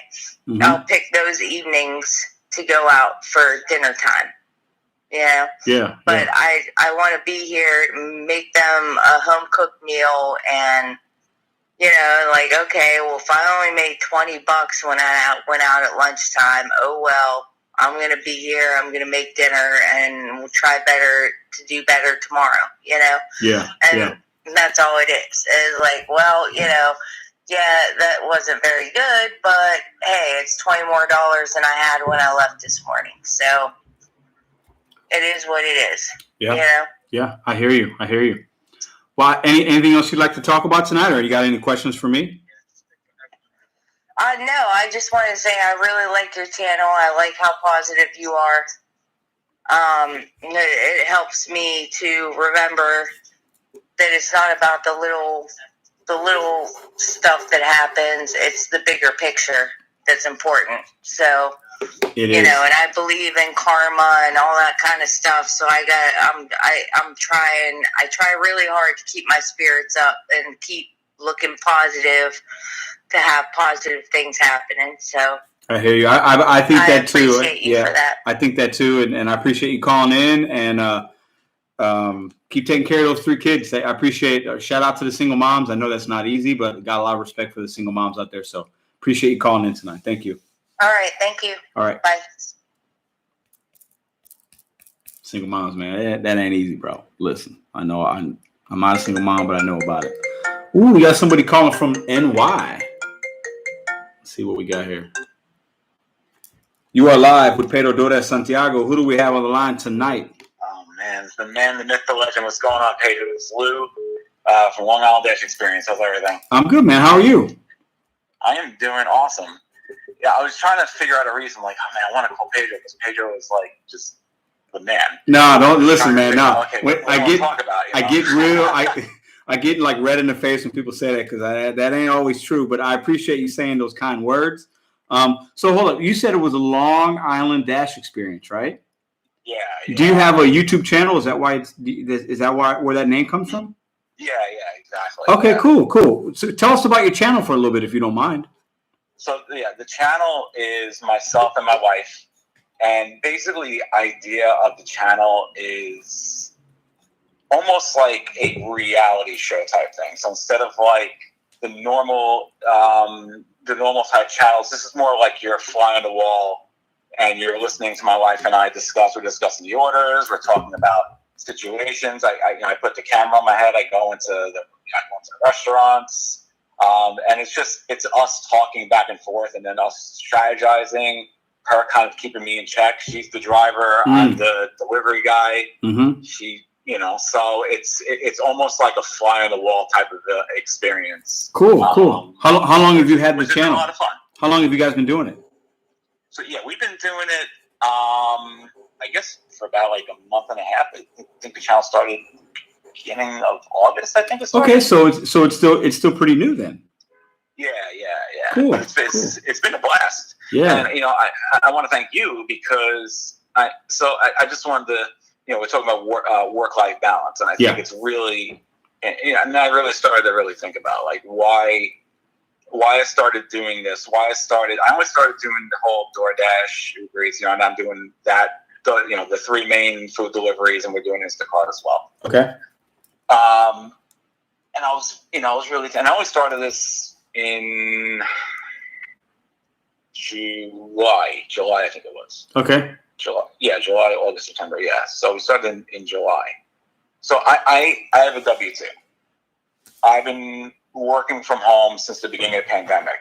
I worked in Manhattan, and obviously once the pandemic started, my company, they decided to shut down the office, and everybody's working from home. And then they decided, well, working from home seems to be working great for everybody. We didn't reach productivity. Yeah. Our numbers are still good. I'm an insurance underwriter. Yeah. So that's it. No more office. So I've been home literally since March of 2020. Right. Mm-hmm. So for me and my job, it has gotten so stale. However, I have a job. I get paid a good salary. Mm-hmm. I'm in no danger of losing my job. When I have work, I do it. But it's boring. But it's paying the bills. So great. And listen, we have twin 17-year-old girls about to turn 18. One of them just started driving. Wow. Cheers to you, my friend. Thank you. In fact, twin spoiler alert for one of my future videos. Twin daughters. A little fender bender today, which caught our. Twin daughters at that age. Okay, so how much gray hair do you have, or do you have no hair at all? A combination of the two. That's what I thought. It's actually funny because I look at my driver's license, and it's I can't imagine how old this picture is because I had a full head of hair in it. That's awesome. I have to awesome. assume if I ever get pulled over, the cops are like, nah, this ain't you. Yeah. Like, no, this is what happens. I have a saying because they're girls. And I have a saying, I don't wish teenage twin daughters on even my worst. That's why I had to ask the question. Yeah. That's why I had to ask, man. Yeah. So, I mean, I got started doing the whole DoorDash. They started with DoorDash because we were always ordering from there, especially when the pandemic started and everything, you know. Yeah. We started ordering from there. So one day I was just like, this seems interesting. Let me just try it. Mm-hmm. And I went onto the DoorDash app, be a driver, and, you know, it basically, you need to have a pulse. So I had a pulse. It's crazy, yeah. Yeah, I had a pulse, and I was out driving later that afternoon. Yeah. You know, it's like, come on. Yeah. So I went out there, and of course, I had no idea what I was doing. And then I said, so, you know, just a little background on myself is I'm a poker player also. Okay. And at the time, I was being staked to play online poker. Mm-hmm. So I was being backed to play poker, so that was basically like a job to me along with my regular job. Sure. And almost that was kind of getting stale as well. While it's great to have people pay for you to play poker. Oh yeah, that's not normal, guys. So let's not take. Right. Yeah, don't go. Yeah, don't sign up to. Yeah, that's not normal. That's like less than 1% of the people that can do that. So all right, go ahead. Yeah. So the issue was, I was only getting 30. I'm only getting 30%. I was only at the time getting 30% of whatever I won. Right. Now, granted, I'm not paying for my buy-ins, right? But I'm grinding. I'm studying. I'm working hard. You're doing all the work for 30%. Right. Exactly. So then what happens? I start doing the DoorDash. And then I'm like, all right, there's an edge in poker. There's definitely got to be an edge to be had in this food delivery stuff. It's just not a matter of turning on an app and clicking accept and going picking up food and delivery. I know it's got to be an edge. So what do? Of course, I go to YouTube. Yeah, that's what people do to learn for free, right? Yeah. Yeah. I start banging out Pedro videos. I start banging out Kim videos. I start banging out Nugs videos. And I'm binging, literally binge watching all three of you guys. And you resonate with me. You say, bet on you, bet on you, bet on you. And I'm like, bet on me. And I'm like thinking about my time. I'm thinking about the time I'm investing. And I'm saying to myself, wait, what am I doing? I'm studying my ass off with poker. But I'm putting in all of this time. And I'm only getting back 30% of that time. I wasn't even worried about the money because the money's never the issue. I never said, I'm playing poker for money. And then I said time. to myself, it's the time. It's the time, man. It's the time. You say, well, have a goal. And I was like, well, what the hell is my goal in poker? I have nowhere to go because they're paying for me to play. So where am I going with this? And my time is being ultimately wasted. Even though I love poker, I feel like my time is being wasted. So I said, all right, let's do this even harder. Let's go harder with this and really figure this out. I didn't have a goal yet. I have a goal and I don't have a goal. Right now, we're talking about life, work, balance. Yep. Definitely something I have always struggled with. Me too. Me too, man. I still struggle with it right now a little bit, if I'm being honest. I've gotten better, but I definitely still struggle. So you're not alone. Go ahead. What the YouTube channel has helped, and this is really where I remember posting on my Twitter. Now, by the way, I also add into all this. I also stream poker on Twitch. Nice. So which I'm still doing one day a week because there's a poker site, Global Poker, which I stream for them every Monday on their Twitch. That's cool. That's cool, man. Leaving the community. Yeah. I go under the name Poker Dad in the poker community. Yeah, that's cool. And but in terms of balance, here's the situation. My wife Mary, who, if anybody's seen my videos, you guys know Mary. You know she's amazing. You know that she keeps me in check. She's doing her own thing. I'm downstairs in my computer in the morning for work, and at night grinding poker until 2 a.m. in the morning. Mm-hmm. I hardly ever see her. This now all of a sudden, one day she's like, "Oh, can I come out and do it with you?" And I'm like, yeah, sure, why not? And all of a sudden, she's very shy.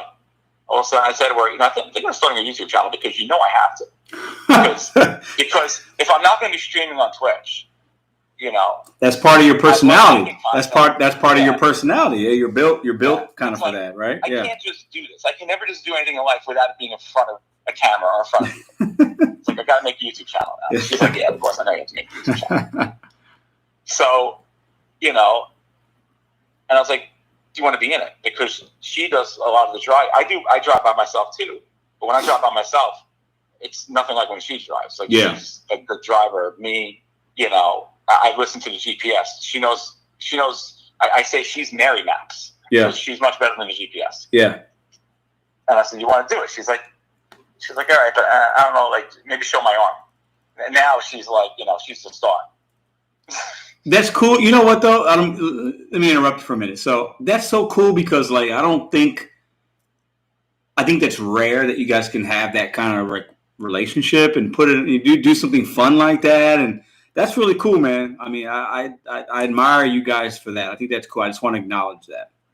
Well, I appreciate that, and I have to thank you a lot because the whole thing bet on you, and like I said on Twitter, my last day before I really kind of I can say shut down poker, but made poker less of a priority for me. I said, you know, sometimes in life we just gotta grind ourselves, and we have to bet on ourselves. And I put hashtag bet on you. You know, like, thanks, man. That's humbling. That was you, you know, and like that. You taught me what you taught me is that you have to grind. You have to grind. You have to. And what this has taught me is, well, you know, I'll never leave my W-2. I'm not going to leave my W-2 because that'd be stupid. Because the amount of work I even have to put in a day. The amount you're obviously good at what you're doing. If they're going to pay you that, and you could, that's smart. You don't want to like completely leave that, you know.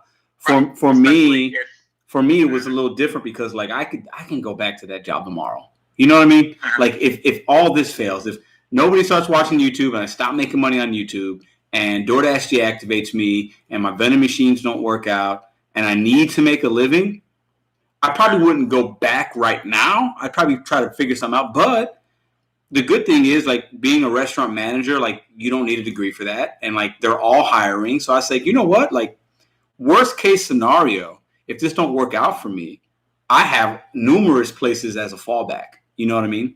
So yeah, I don't ever recommend, like, quit your career and go do DoorDash. Like, no, you got to, you know, have a plan, you know, like be smart about it, you know.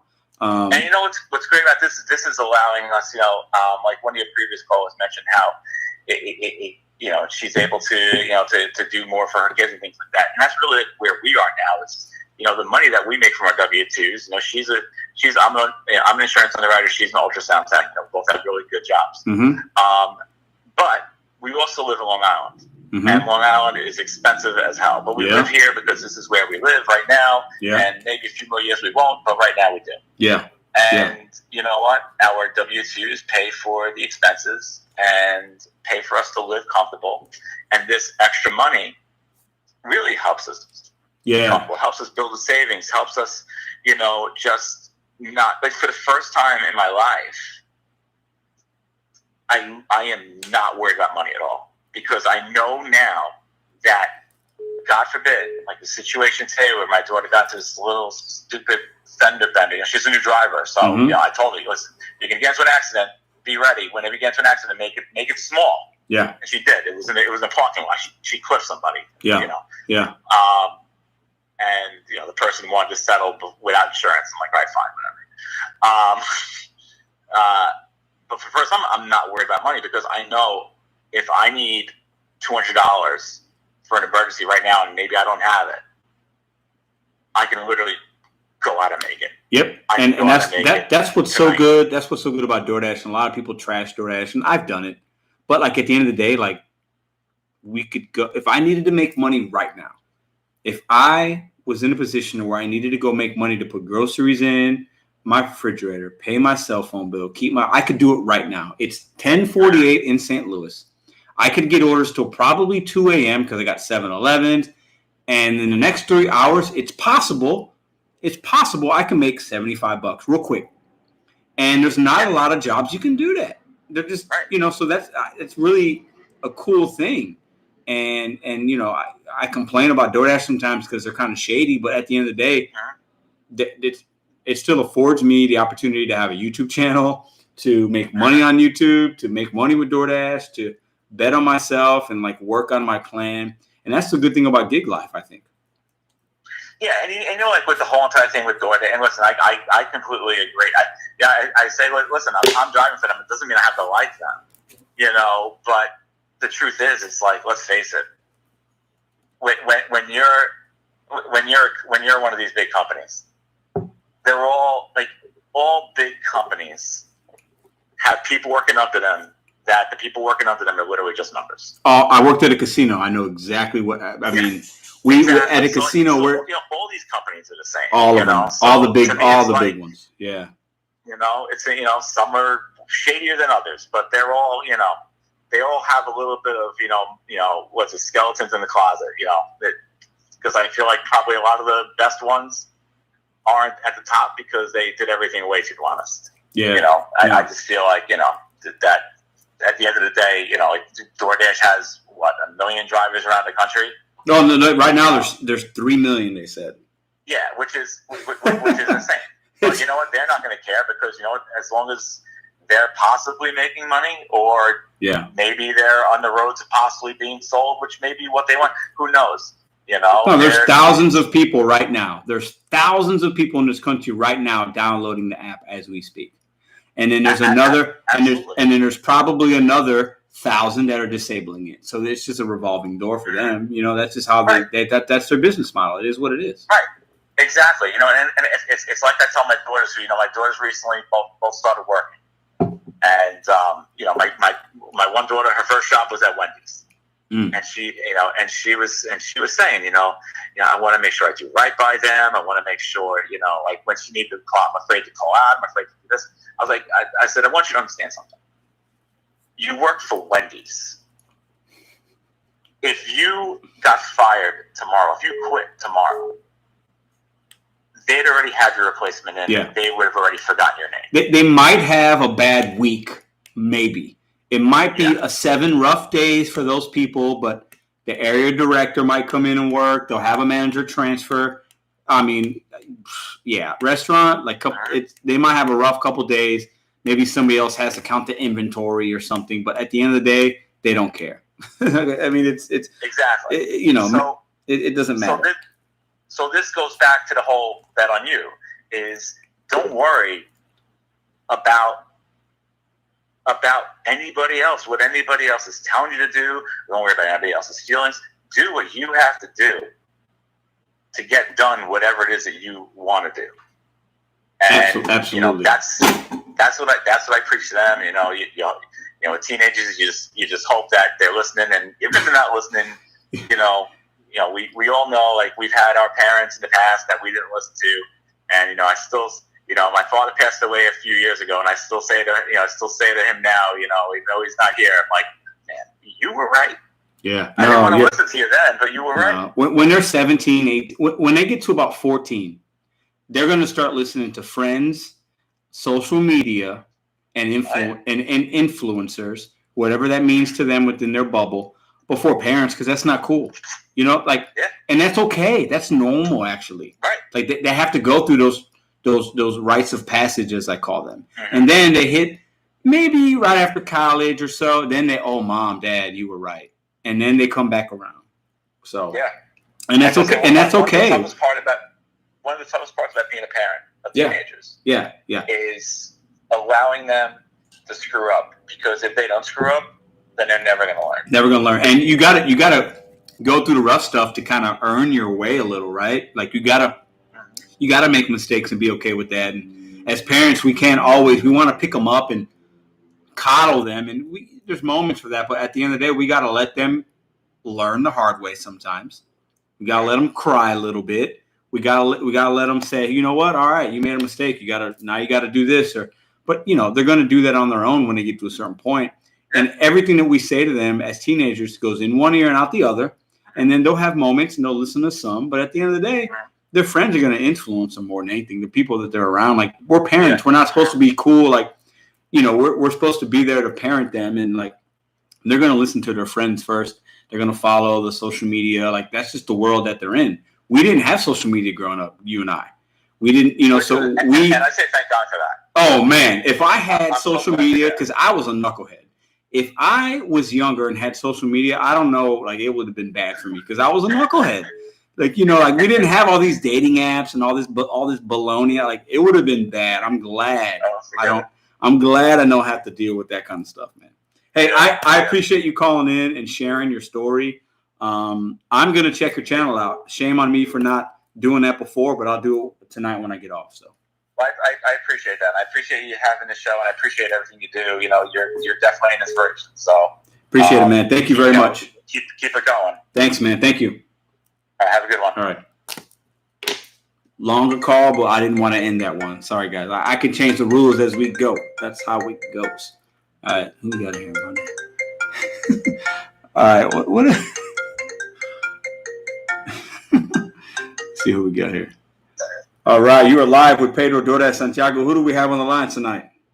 Hey, it's Joe from Connecticut. How you doing? Joe? Yeah. Joe, how are you, my friend?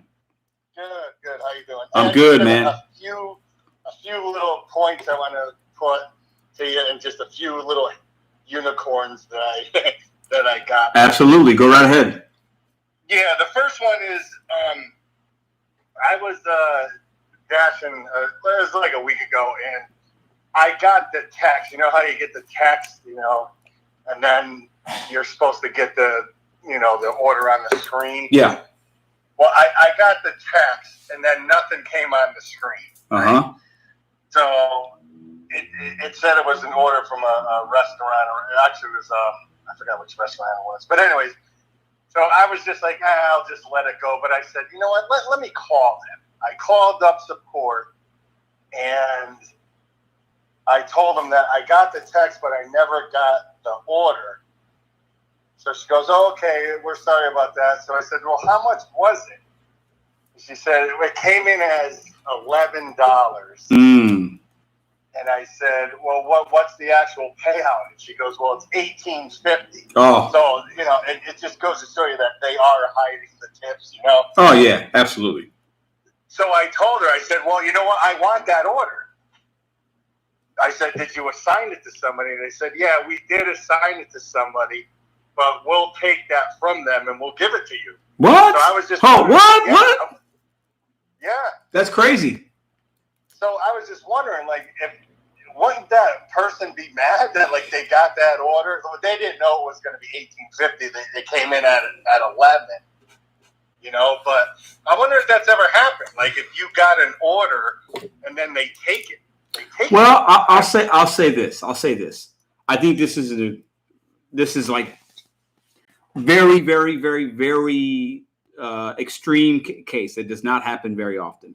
I can recall one time where I had an offer show up on my interface, you know, and then it just went away. And I chalked it up to, okay, it's a glitch. So maybe it's a glitch. Maybe it's a scenario like you just presented to us. I think it happens so infrequently. It's not a big deal. But like if I get an $11 order, then it goes away, I'm mad. Right? Yeah. The same way you're upset. Like, hey, what happened there? I thought I was getting an offer. I wouldn't call support saying how much it was. You know, that's your own decision, personal decision. But like, I definitely have had one time where I had an offer, was going there, and it went away. I've also had, and this happened to me, my last order on Saturday in the afternoon. It was, I think it was $8.50. It was sushi, and it was like 6 items. The subtotal was $80. I was like, oh, this is going to be a great order. It's going to be $14, $15. I get to the merchant, and this is one I do a lot of business with. I'm there every day. And they said, oh, I'm sorry, you're the fourth dasher to show up for that order. It already went out. Now, that's happened to me a few times as well. So I think these glitches happen. I think it's software. I think it's glitchy. I think, 99.5% of the time it works fine. But there's that 0.5% that we're going to have situations like this. Yeah, I mean, I just... That's crazy, though, yeah. Because, like I said, like I didn't know how much the offer was. All I got was the text. I didn't know, like, how much it was going for. But yeah, that was just a thing to show you that they do hide the tips, and that like somebody that accepted the order after I didn't get it, they took it away from them. So that's crazy. Yeah. That's crazy. Well, I mean, I know they hide tips. I would probably say 25% of the offers that I complete have a hidden tip on them. And I think that's a high percentage, but I get a lot of hidden tips, and it's kind of odd that they do it, but I don't really care. Like, I know how to find them, so it's not a big deal to me, but they definitely hide tips on a lot of my offers. Yeah, for sure. And another thing, like, I have a Five Guys by me, and I don't like going there because they take forever because, you know, they have to have their fries go out fresh. You know? I know. Most of the order will be ready, but they got to have those fresh fries. And I took a Five Guys order. It was funny. I was actually sitting out in front of it, and an order came in, and it was like 6 items. Mm-hmm. And I was right there, and where it was going, I was literally going to that street because there's a store at the end, and it came in at like $3 or $4. And usually I wouldn't have taken it, but I figured there's got to be a tip on this. Mm-hmm. And there wasn't. Like, nope. This lady ordered like $60 worth of food and didn't leave anything else. I was mad at that. I have never heard. I've taken $3 tips before I knew better. I've taken some $4 tips because I thought maybe they're hidden tips. I've never had one person tell me or seen with my own eyes there's a hidden tip on a $3 or $4 order. Now, I'm waiting for somebody to show me, but I've never seen it. Yeah, I know. I was mad at that one, but just 2 more points I want to. Here's 2 unicorns I got like a week ago. I don't know where you're at, but Missouri, right? But I'm in St. Louis. I'm in St. Louis. Yeah, St. Louis. Do they have 99 restaurants down there? Probably not, right? What do you mean 99? Is that a name of a restaurant? That's the name of it. No, I do not. I do not. No. Okay, well, it's sometimes the food is good and expensive, but anyways, I got an order from there. It was $16.50. It came in at, right? So I took it because it was only going 8 miles. So I looked up what they were getting, and they were ordered 5 colossal lobster rolls. So I'm like, oh wow, that's a lot of food. You know, expensive too because the lobster rolls are like $30 a piece. Yeah. So it was only going 8 miles. I took it. It went from $16.50 to $35.19. You know, that's a nice hidden tip. That's a unicorn. Yep. And then this one I think is better because, you know, a Dairy Queen order, it came in at $6.75. Mm-hmm. It was only going 2 miles, and it turned out to be $22.75. So that's pretty good. That's pretty good. Yeah. No, I do Dairy Queen, and before I let you go, I've been to Five Guys. I don't mind them. If the miles to money is right, I'll do them because my Five Guys, it seems like in my experience, actually all the time, I've never been there more than 4 or 5 minutes, and they have the burger and stuff ready, and all they do is drop the fries. I don't mind waiting. As long as the miles to money's right, I will go to a Five Guys. Yeah, I took one last night. I walked in. I walked right out. I dumped it because there was too many people waiting. No, yeah. No, I get it. I knew. Yeah. And what was great is that I dumped it. I got an order right away for the same amount going less miles. So, yeah, like you said, don't be afraid to dump those orders because after I dumped that, I went down to 93 acceptance rate, and then I took a few more, and I'm back up to 95. So, yeah. Don't be afraid to dump them. No, you know? Dump. Especially if you're in a market where it's busy or it's crunch time, unassign it. Wait for the next one. Don't waste your time. I completely agree. Yep. Yeah, that's all I wanted to say, man. I watch your videos. Good job out there, and see what happens. Thanks, man. Have a good night, brother. Okay, you too. Thank you. Bye-bye. Roy, are you sleepy? Or are you? Is that a? Yeah, Roy. We're boring. We're boring, Roy. Boring, Roy. Let's see who we got. Okay. All right, I got to answer Hootie. No, I'm not doing it. I can't do it, Jeremy. Sorry. You're live with Pedro Dora Santiago. Who do we have on the line tonight? Hi, Pedro. This is Monique calling from the Football Hall of Fame city. Monique calling from Canton, Ohio. How are you? I am doing great. I want to talk to you tonight about an experience I had with Uber today. And, well, first, I've been door dashing since March, and I didn't get approved until the end of July for Uber. And, it, you know, up until the last couple of days, noticed like today, I guess you guys might have a Checkers. We have a Rallies here. Yeah, same. We call it Rallies, but it's the same thing. Yeah. Okay. Well, now with DoorDash, I have 1,094 deliveries since March. So, and my my acceptance rate is actually, I think, 3% or something. But my customer rating is 4.97. So I take it very serious. With the restaurants, with the customers. So I went to Rallies today. Now this is with Uber Eats. I stood there for 10 minutes. They did not acknowledge me or anything. So I'm like, what do I do? So I called Uber Eats. When I was on the phone with them, that's when Rallies, you know, the guy came to the window and he was like really rude. He was like, "Can I help you?" And I was like, "Well, yeah." I told him who I was there for. Next thing I know, another man came, put his head through the window. And I told him, I said, "Well, I'm here for so-and-so. Well, you know what? I don't appreciate your attitude," and slammed the window in my face. What? So, Monique. Okay, let me ask you a question, because in my market, they have a separate drive-through window for dashers for delivery. Do they do the same for you? Oh, they did construction on that one and blocked it off. Okay. So there's only one drive-through, and we have to walk up. Oh, so this experience, you walked up to the window. Yes. Got it. Yes. Okay. To the part where you go pick up. Yeah. So I'm on the phone with Uber Eats, and he hears this.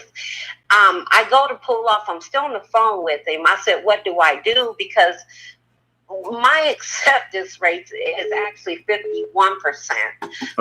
With Uber Eats, and because they can be like DoorDash sometimes and send you, you know, little $3-4 orders I received. I'm not taking those. So he told me to go, that he was going to give me $5 for my time and all that. Okay. Well, then I brung up something from Thursday. I said she never gave me my $4 because I had an order where when I pulled in to the place, the woman texted me, "Oh, I meant to put my other address in." So I called them. She said I could either keep or discard the food. I didn't want to do that, you know, because I was on a stacked order, and I knew I wasn't far from her house. So I was like, "No, I'll take it to her." She said, "I'll give you $4 extra." Well, I never seen that.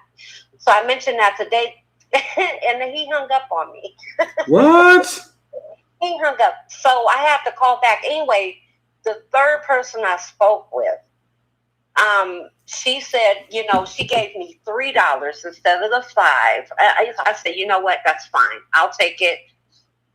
Then when I brought up about Thursday, the $4, she says, "Okay." She looked into it. She came back. She said, you'll receive that. You can look now. It was on there.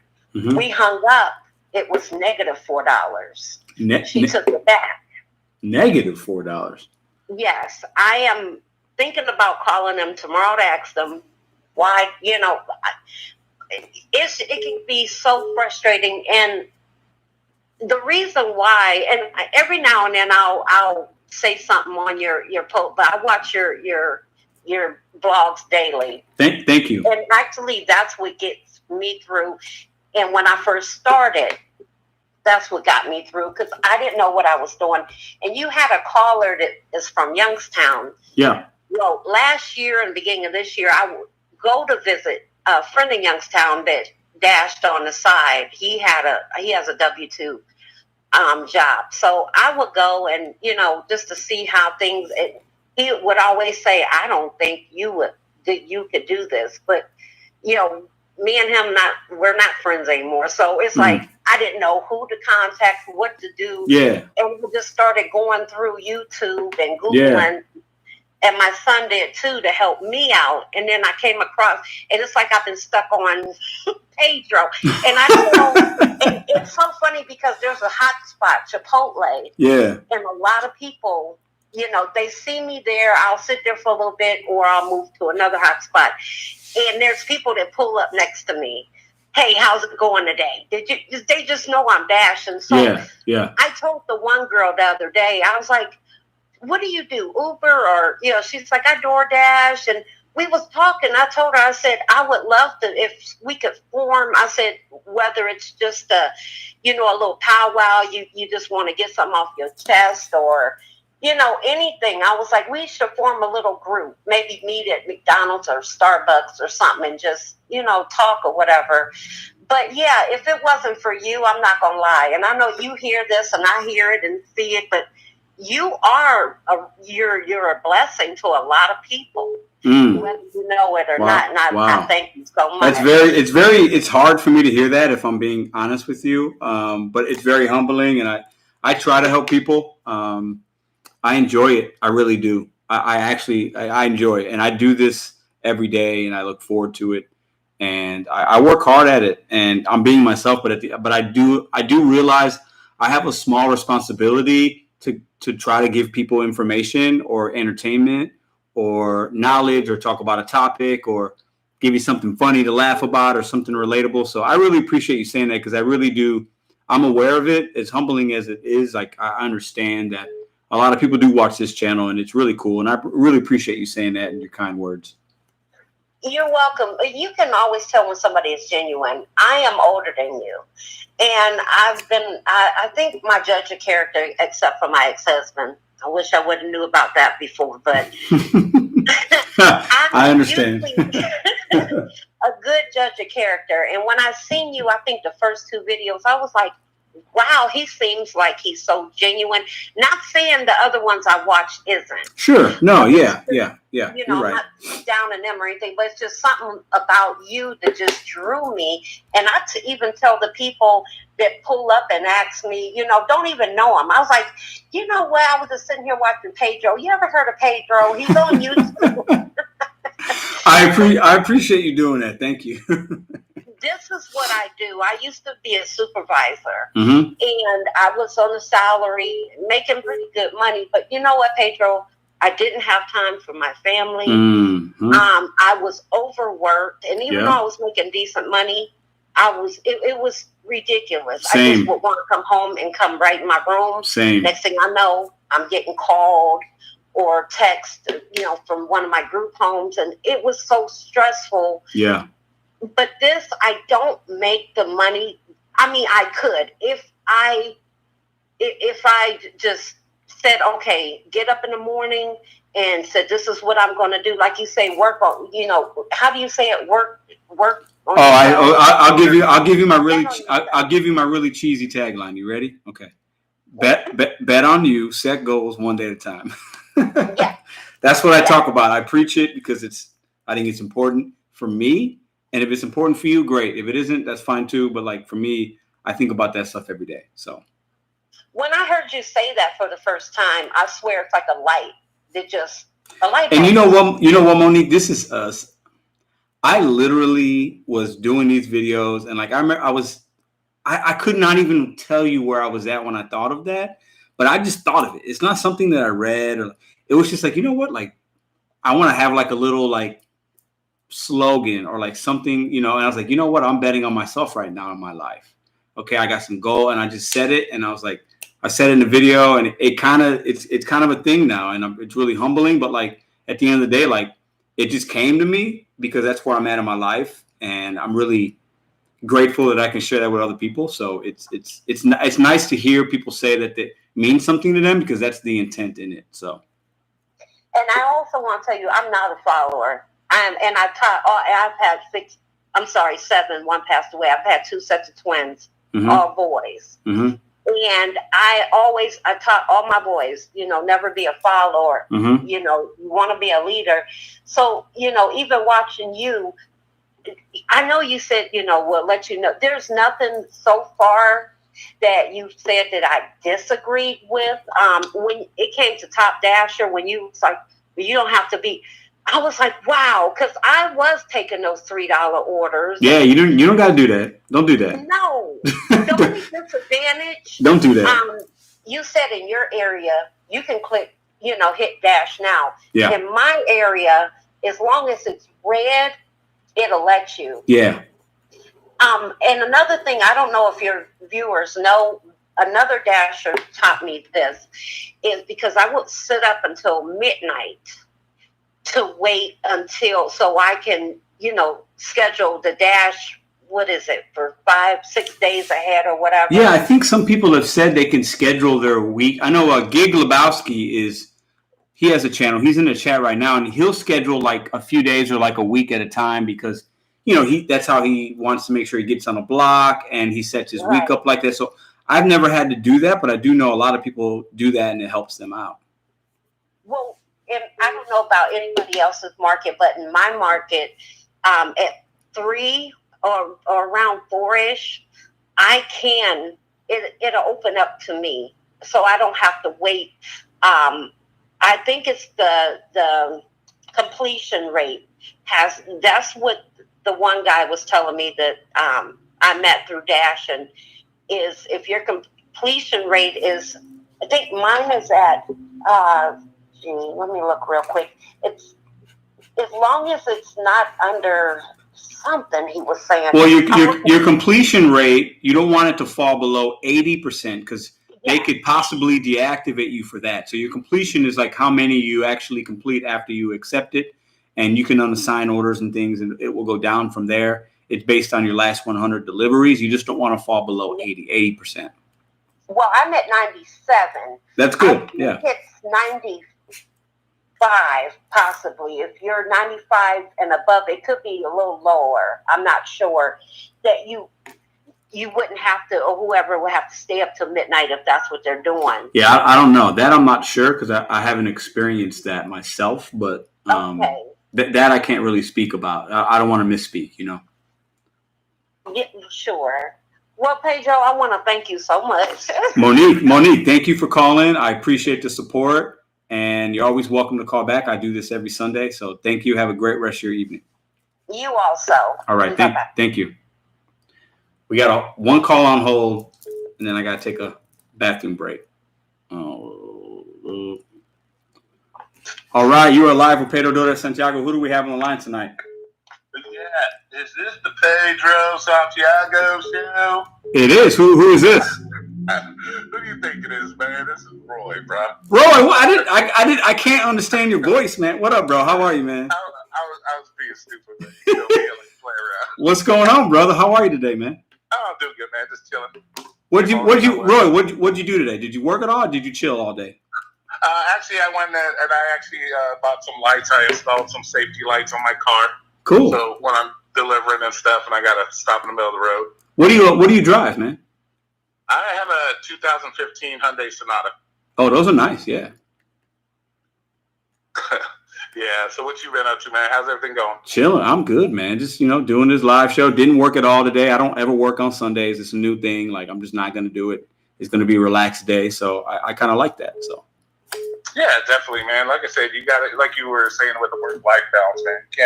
You're not there to, you're working to live, not living to work, man. Amen, man. I've been super guilty, man. I used to work my ass off like for a number of years for other people and like hated it. Like I didn't know how much I hated it until now, but like I'm never gonna do that again. Like I have to have my time. It's the most important thing in my life right now. As corny as it sounds, my time is more valuable than money at this point in my life. It just is.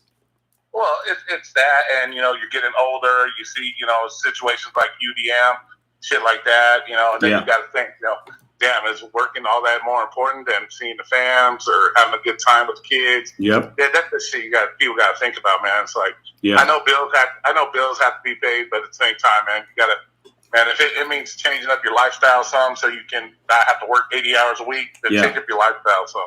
You know? No, I agree, man. Like, and the bills, like, I'll figure it out. You know, like we're all hustlers. Like, you're gonna figure it out. But like, if it means I'm gonna miss something that's really important, that $100 that I might make in that amount of time, like, at this point in my life, it's not that important to me. I have to value and respect the people around me, man. I didn't do that enough before, so like, I'm not gonna make that same mistake again. You know what I'm saying?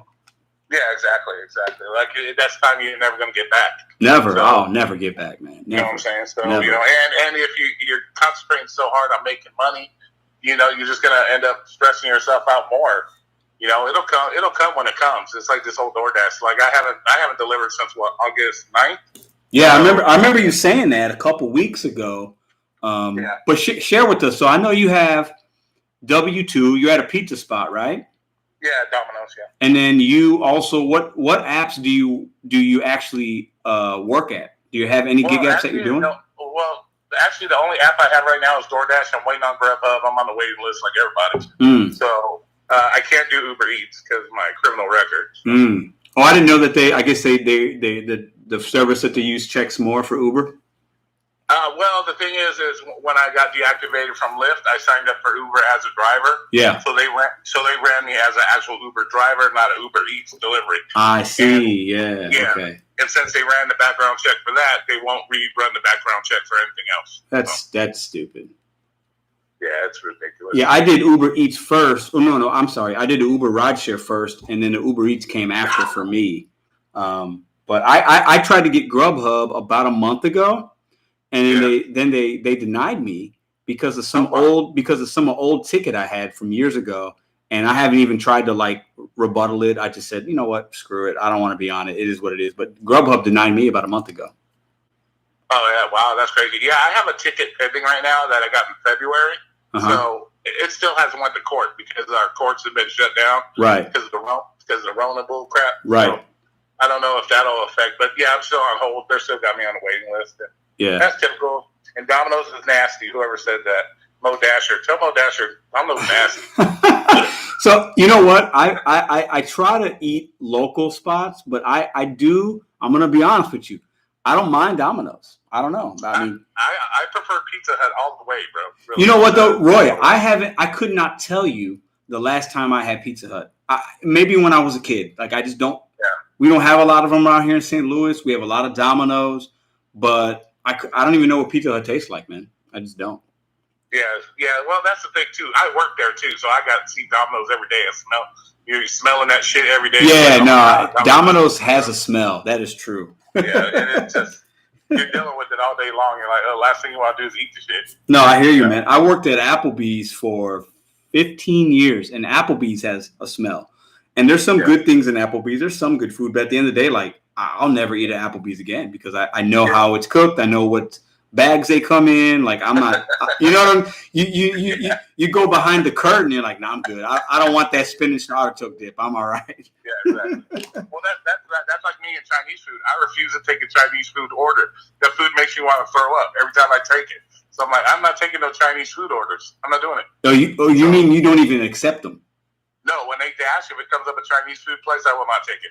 Really? I can't deal with that smell, bro. That smell makes you want to gag every time, bro. Well, there's so many Chinese spots in my market. This is not an exaggeration. I would say 10-mile radius, probably 60 different places, Roy. That's how many there are in St. Louis. And I know. And that's not an exaggeration. They're on every corner in certain blocks. And some of them are so nasty.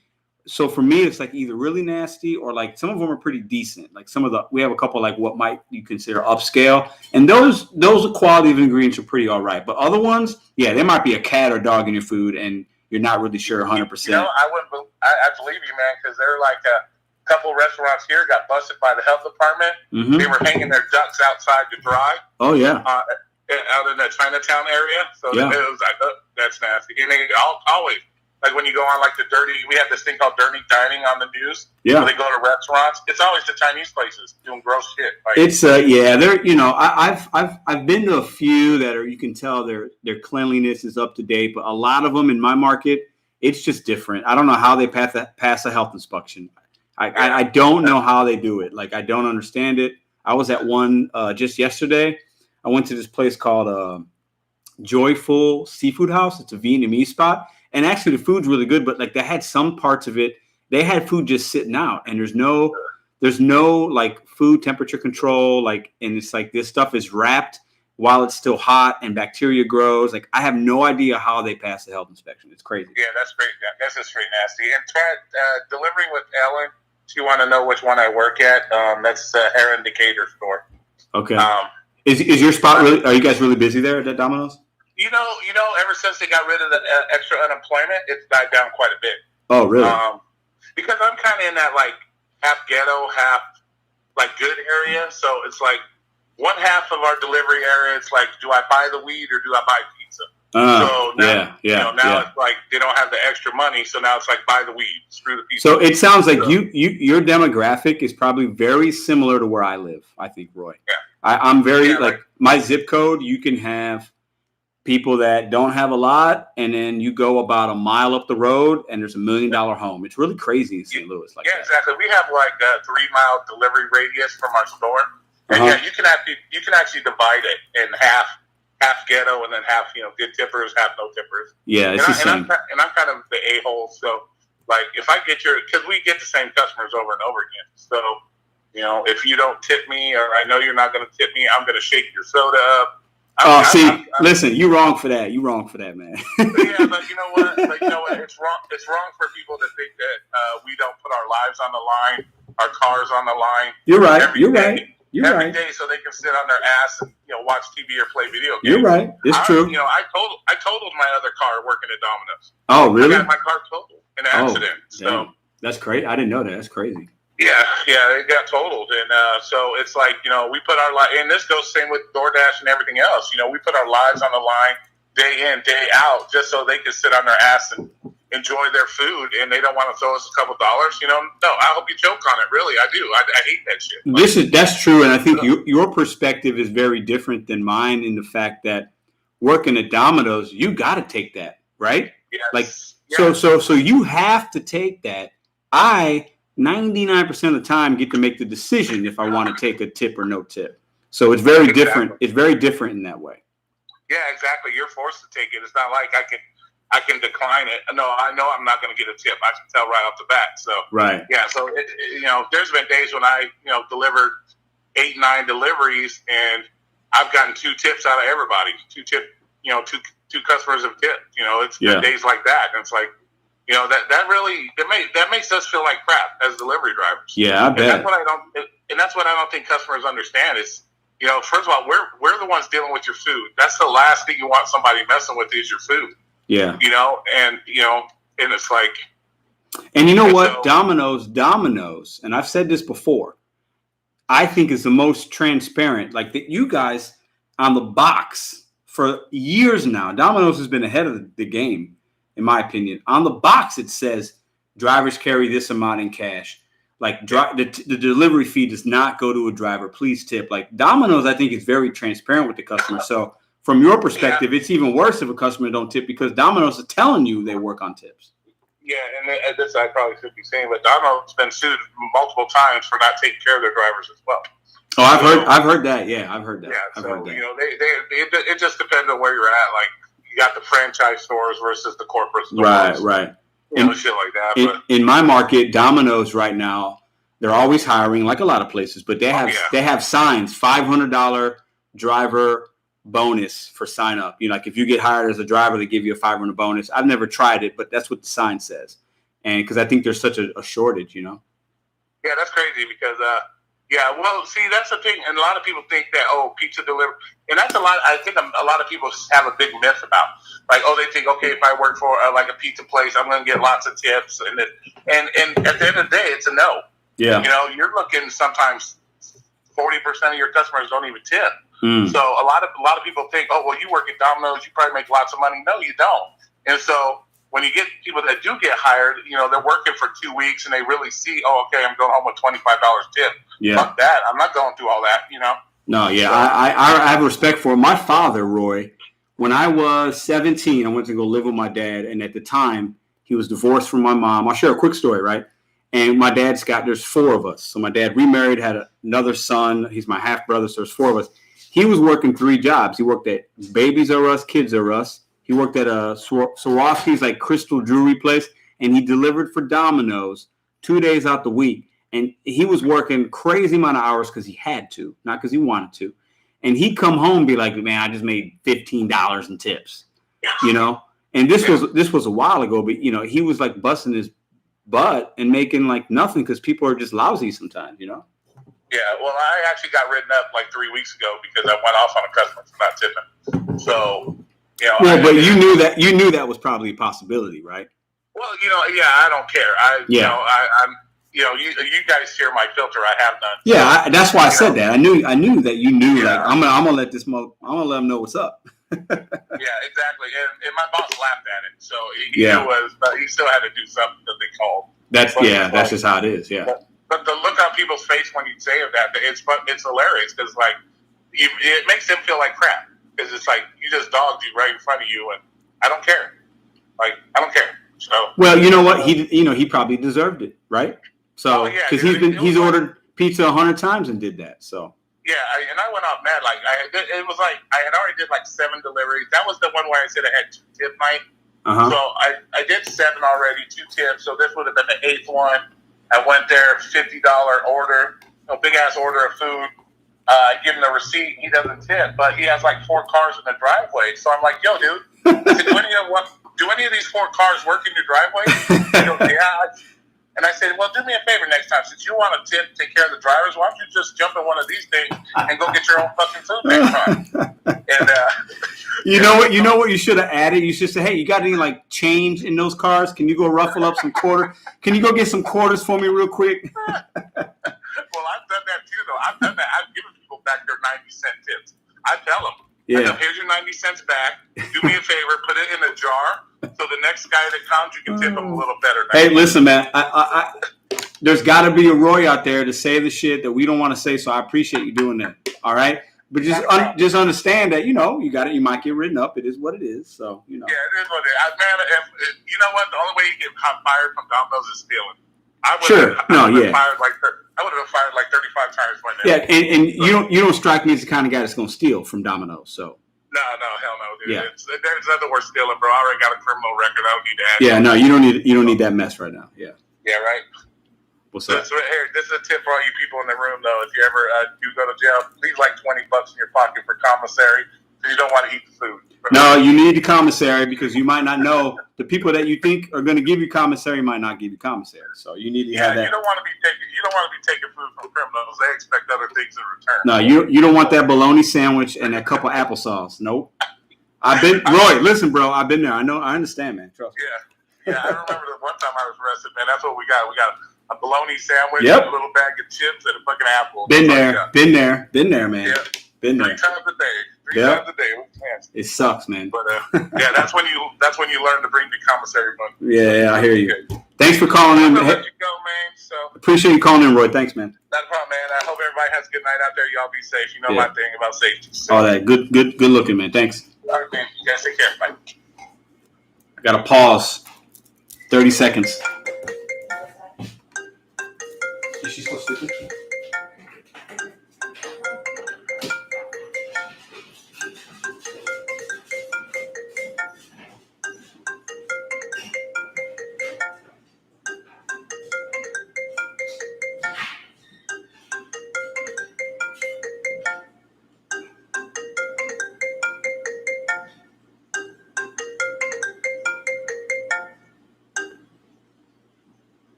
commercial break.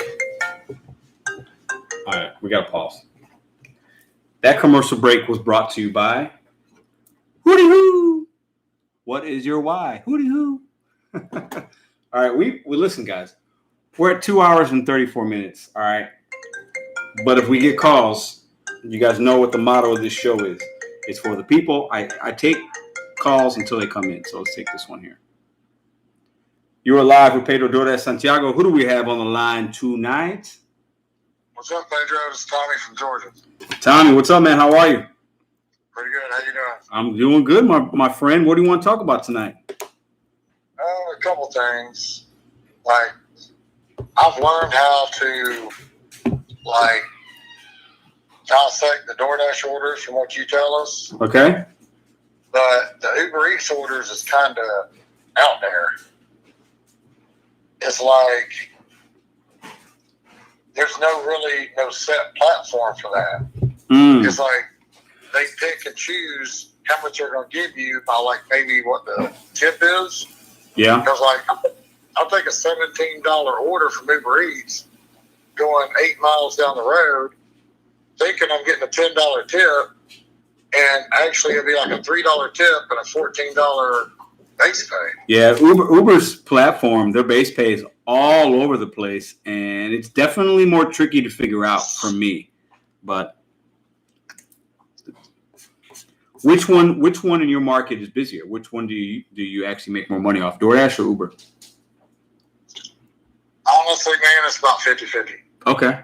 I mean, it's like last night, or actually Saturday day, I was out for about 5 hours. I killed it Saturday. I pulled a Pedro rideshare, but I did it with DoorDash and Uber Eats. Nice.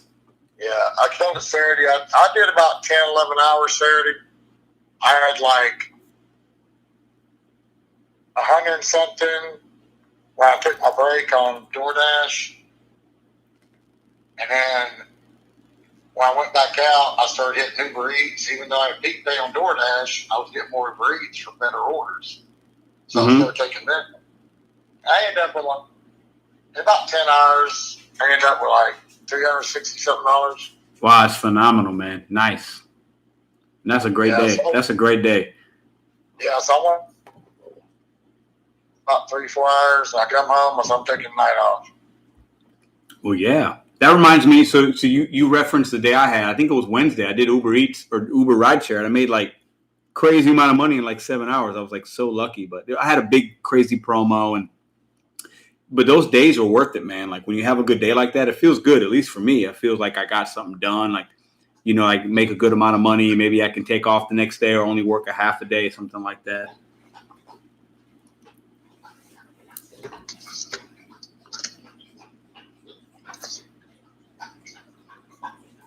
So anything else you want to talk about tonight? Yeah,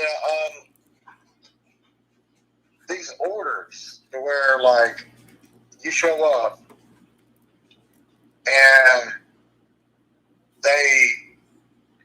because I've had this numerous times. Oh, you're the third person showed up for this order, or you're the fourth person showed up for this order. Yeah. I don't know. I'm trying to figure out if it's actually a glitch or if they're actually stealing the food, man. What do you mean stealing? In what way? Like, some places I go to, they make you say on DoorDash, they make you confirm it. Right? Yeah. Okay, other places, you just walk in, like I have a Craigslist here, I told you. Guy walks in, says, yeah, that's fine. He walks out. Okay, they don't confirm the order. So then he walks out because, you know, like on DoorDash and Uber Eats, you can see what they got. Mm-hmm. You know? Mm-hmm. And so they're walking out, and then they unassign the order, they take the food and go home. No, it don't get canceled, it goes to another dasher. Yeah, no, you bring up a good point. I think that happens sometimes. I don't think it's often. I think it's very, very infrequent. But you bring up a good point. You know, like if I get an order from Wingstop and it says Pedro, I could go to the restaurant, and if I know that restaurant doesn't have me confirm it in front of them or show my phone, because some places do, I could show them, I got to order, or I could say I got to order for Pedro. I know the name. I could take it, not hit confirm, hit unassign, and have some free food, and then that order will go to you, and maybe you do the same thing. Or, you know what I'm saying? Like, it definitely can happen, but I wonder how often. I don't think it's that often. What do you think? I don't know. Actually, my first order of the day today, I went to this place I've never been. I just went to it because I've never been there. Right. So I was like, well, let me see where this place is, you know? So I went up there. They said, yeah, you're the third person to come get this. They said the first person took the food. Mm-hmm. And you and someone else came to pick it up. I said, okay. So I spent like 25 minutes on the phone with DoorDash to get them to cancel that order because they wanted to confirm. They called the DoorDasher before me, you know, and I was already getting irritated. First order today. They called the Dasher before me. They didn't answer. Okay. Then they said, oh, well, we're going to call the store to make sure that it isn't, you know, it's not sitting there. Okay. Oh, now we're going to call the customer. Okay. Well, after 25 minutes, they're like, okay, well, nobody's answering the phones. So we're just going to go ahead and cancel this order. And I'm like, okay, well, that's the whole thing. I wanted you to cancel it so that I don't unassign it and then someone else show up to get it again and waste their time. Yeah, you know? I this is what I'll say about, I've called support. I call them sometimes, but I don't like calling. Like, I think for me, I'd rather just unassign it or whatever, or mark the store as closed, get my half pay. I don't like to waste the time to call them because sometimes it's going to take too much time for me, and I just want to get on to the next order, make my money, take my loss, whatever. But because sometimes DoorDash support or Uber's even worse, I think. They take longer. But like calling support, like sometimes it just takes too long. I don't know. Like I can't sit on the phone that long. I feel like I'm losing money if I sit too long with them. If it's more than 5 minutes, I just can't do it. Yeah, I just sat there and I stayed on the phone. I said, hey, you know, I just don't want somebody else to show up and get something and it's not there. You know what I'm saying? Yeah, no, I hear you. Yeah, I get it. And here's the thing that got me. I said, so you're telling me you called the Dasher that came before me. I said, why didn't you call the original Dasher that picked it up? I mean, you're calling the Dasher that unassigned it and got it sent to me. Why don't you call the original Dasher that actually picked the food up and never delivered it? Yeah. Yeah. You know what? That's a good point because that, you know, they have to, you know, and maybe they find out about those people and they deactivate them. Maybe they don't. Who knows? Support an algorithm. It's a tricky thing. Like, you know, it's weird. I've been late sometimes to, you know, by 12 minutes, let's say, and I don't get a contract violation. And then somebody that I know is late to 12 minutes and they get one. It's tricky. Like there isn't a science to it. And it's weird because it's an algorithm. There should be. It should be more consistent. I can call one Dash support agent. They tell me this. I call somebody the next day, same scenario. They tell me that. It's crazy. That's why I try not to call them. The only times I do is usually I'll record the call as like a teaching moment for you guys. Like, hey, this is what could happen to you if this happens. But usually I just don't call because I'm not going to waste my time and get I'll get like aggravated with them and I find myself getting negative. I'm like, nah, let me just unassign it. Let me mark the store closed. Let me just move on, whatever. Like, because the support people, like, I feel like they don't even work for DoorDash. They're reading off a script. They work for multiple companies. The call comes in. They know it's from DoorDash, so they open their book to the DoorDash tab and they read off a script, and that's it. That's what I think happens. Yeah, and she never said anything about compensation or anything. No. So I asked her, I said, you going to compensate me? She said, yes, you'll be compensated. She never told me an amount, and it was never on my thing. Yeah. But you know what? At that point, I just took a loss. I said, they keep their little $2-3, and I'm just going to move them. I'm not wasting my time. Yeah. No, I agree, man. I agree. Hey, so one of my friends, Gig Lebowski, is in the chat. He wants to know what part of what market you're in. He thinks you guys are close. Be more specific as far as where you dash, if you don't mind. I don't know where he's at. I'm in the Douglasville area. Douglasville. Okay.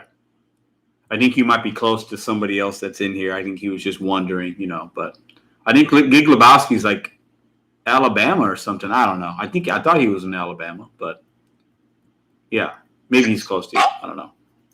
I'm actually, he's near Albany. Oh, okay, yeah, near Albany, Georgia. Yeah, okay, yeah. Because I know you said you were Georgia, so I think that's why I was asking. I'm actually like 30, 45 minutes from the Alabama line. Yeah, okay. Well, I know gig. He does gig work in multiple kind of areas. I think he's been. I want to say he was in Florida at one point, or he went somewhere, but I know he kind of gets around. He's all over the place. So yeah, that's cool. Anything else you want to add to the live tonight, my friend? Yeah, I just had a quick question because you can see all your ratings and everything on DoorDash so easy, but you can't on Uber Eats. So I even asked support one night. I'm like, how do I see all my ratings? All I can see is I got 100% satisfaction rating. Yeah, you can. What did they tell you? I can see mine pretty easy. What did they tell you? They told me I had to go to www.uber.driver.com, put in my stuff, which that site doesn't come up. No, hold on. Let me pull up. Stay on the phone with me. I'm gonna pull up my Uber driver right now on my phone.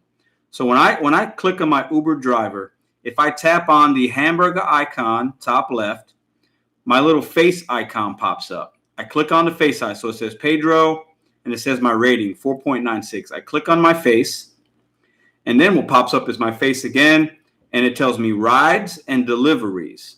So for me, it tells me, so my rides, 4.96. I have a high rating, 21% acceptance.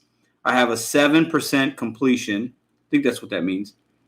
Oh, no, trips accepted. No, cancellation rate is 7%. 21% is acceptance.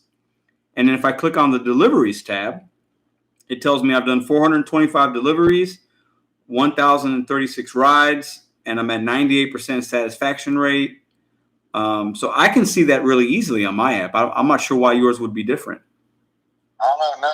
It doesn't show me any of that. If I click on the three little lines, I click on my picture. It goes down. It shows my picture, platinum, Tommy, 100% satisfaction rating. Okay. But that's all I get. So do you only have Uber Eats? Yes. Okay, so that must be why. I have initially my app.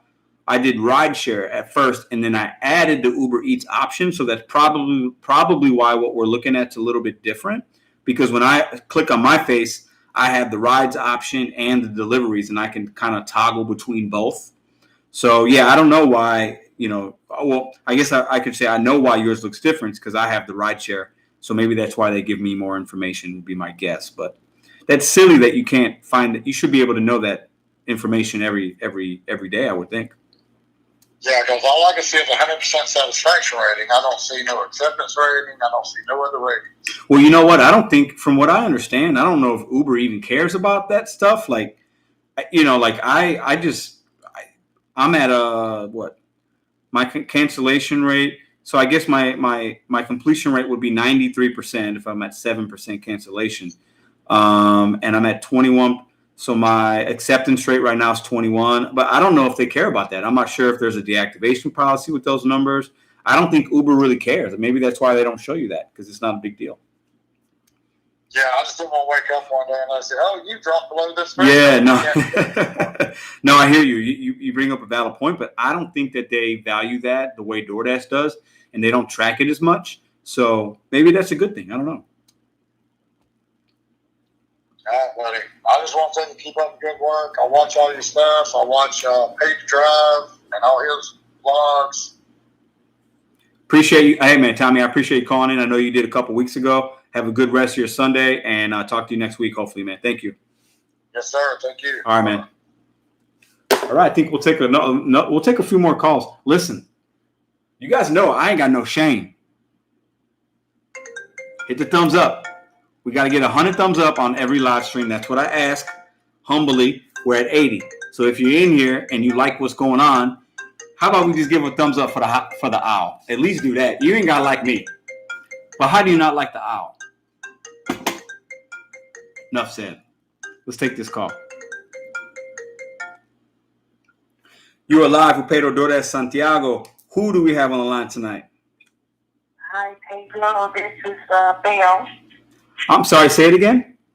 Bill. How are you? I'm good, Bill.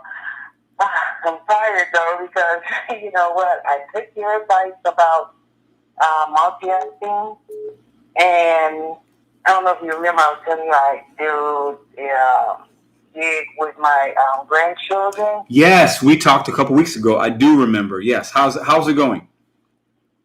Oh, it's going okay. They're still hanging in there. They're doing like, it's just Saturday. I wish they were with me Saturday so they could have experienced a lot of things that I went through Saturday. Mm-hmm. It was almost one of those Murphy Law days, you know. Everything that will go wrong everything that can go wrong will go wrong one of those days?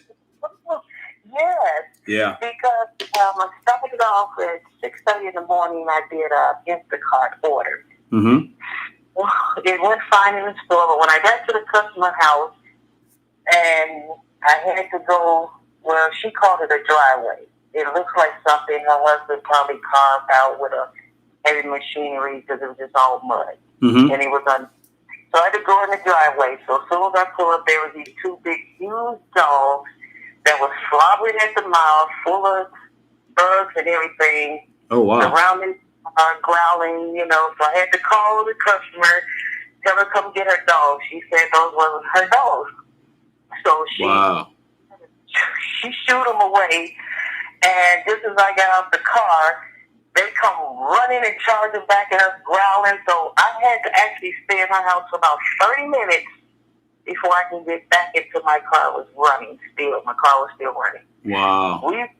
She grabbed some groceries. I grabbed some. We ran back inside because the dogs was coming back again. So I had to go back and hide in the house another 15 minutes. So the dogs finally ran off again, and I was able to jump in my car and then look in my back seat. There was still some groceries left. Oh, man. So, that's crazy. I was like, going back. Yeah, I'm not going back there. So, you know. So then I said, okay, I'm just going to DoorDash. I did DoorDash. I get to a customer house, walked away. I stepped in dog stuff, right? Mm. And I saw I had to change my shoes. Just so happened I had some new shoes, you know, in my car. That's a rough night already, man. Wow. Oh, it gets better. This was just during the day. This was about 7 in the morning. Mm-hmm. So I said, okay, I go to the next customer house. This time there was a check. You know what? I stepped in. So now I had to wash both pair of shoes. Just so happened I had some disinfectant spray that I had to just spray down my shoes, wipe them down and everything. So I keep going DoorDash. Well, then it started raining for about 4 hours. Heavy downpour. Mm-hmm. I get customer house where I had to deliver for CVS. And so he was an elderly guy, like 78, 79, something like that. He comes out, meet me at the car, and he has his wallet out. And his wallet is so full of money, it wouldn't close. Oh, wow. So, yeah. So one of his pockets was turned inside out. So I guess I don't know what that meant, but he came and he handed me $5 tip. Mm-hmm. Which is great. I said, okay, maybe it'll get better. So, you know, I keep going. Oh my gosh. And then it just kept rolling downhill from there. And I was like, I'm going home. I did make $120 that day. Mm-hmm. This was Saturday. I didn't make $120. I would have made more if it wasn't for all these little bitty things that just kept happening to me, you know, along the way. And I worked about 6 hours. Mm-hmm. That's not bad, but yeah, you probably maybe could have made $150, right? If you would have had those other things not happen. Yes, and if I didn't have to sit in the next line for 5 minutes, which I ditched that order. Right. Then I ordered for Walmart. Just as I turned in the parking lot, that order got canceled. I had to go to, what is it, chicken salad chick or whatever that is. I had to go there like 100 times to pick up orders. And then they kept sending me these $2.50 orders. And I remember you saying, never accept those. No, I don't recommend doing them. I don't. No. Mm-mm. So I just let it ride, and I didn't do those. So then, you know, it was just one of those kind of days. So I wish my grandchildren were with me so they could have experienced that, you know, it's just like not all fun and games like they think it is, you know. No, I think you're right. I think it would be good for them to understand that when you're working, whatever kind of job, you're going to have bad days. And how do you get through those bad days, you know? And not every day is going to be good. And it teaches them a little bit of like, it'll make them tough in a good way, you know? Yeah, and it would teach them more responsibility as well and patience, you know, because I have a lot of patience. And that's the only reason that made me keep going. If I didn't have patience, I would have quit like halfway through because it was just too much, especially when it started raining really hard, you know, because I'm here in Atlanta. And so Saturday and today we've had a lot of rain, you know. That's Friday too. But we've had a lot of rain for Saturday and Sunday. So today I didn't even go out because I was so tired from yesterday with everything I dealt with. I said, no, I'm just going to rest because I will pull my hair out if I go out today and it happens again today. So. Well, I'm glad you took a day off. That's good. You need to do that. You know, especially if you're not feeling it and you had a day like that, like you got to take that day off and go another day and just, you know, relax a little bit if you can and laugh at the day that you had and know that the next one probably won't be that bad. And I think you made the right decision, you know? And I had to. And so now my grandchildren want to know about starting a YouTube channel with the three of us. And how do we get started? What do we need in order to get started? Well, are you asking me that question? Yes. I'm going to give you a very easy answer. So it's literally all you need is you need to make sure you have the YouTube app, make yourself an account, and if you got a phone, just record. And you're going to record and you can upload and go from there and figure out what kind of videos you guys want to do. If they're going to record you, you're going to record them. How long you want your video to be? Do you want it to be 2 minutes, 10 minutes? And you just make the videos. And if you have an iPhone or Android, install a particular app that you could put the clips together, because you can record like a 2-minute segment, a 2-minute, and you can add them together. And you upload it to YouTube, and that's it. I mean, I think you got to keep it simple. But the one thing I would say, the only one piece of advice besides the simple stuff is, what kind of channel do you want it to be? Do you want it to be fun? Do you want it to be educational? Do you want it to be both? And then how long do you want your videos to be? 2 minutes, 5 minutes, 10 minutes, 15 minutes? And then how many days do you want to upload? Do you want to do it 3 days a week, once a week, 5 times a month, every day, a short little video every day? And you just do that consistently. So have like what you want the channel to be in your mind, the envision of the channel. Maybe it's like, dashing with grandma, or, dashing with my grandkids, or, you got to have like a platform of what the idea is, but then just record, watch it back with them and see if it's good or not, and take things out or add things in, but try to keep it simple. Don't overthink it. That's the best advice I can give you. Okay, and so you can edit with your phone? Well, that's how I did it. Some people get GoPros and cameras, and there's a lot of different ways. For me, this is what I did, and I think it's kind of, I think most people don't do it like this, but this is what worked for me. I have an iPhone, and I just record it with my phone, and I record my pickups with my phone, my drop-offs. I sit in my car, I hit the record button on my camera, and then I have an iPhone, so I have the app that's built in called the iMovie app, and I could go to that app and hit the plus button, and it will take me to my videos, and I can just add them all in and then save them to my phone and then upload to YouTube, and that's it.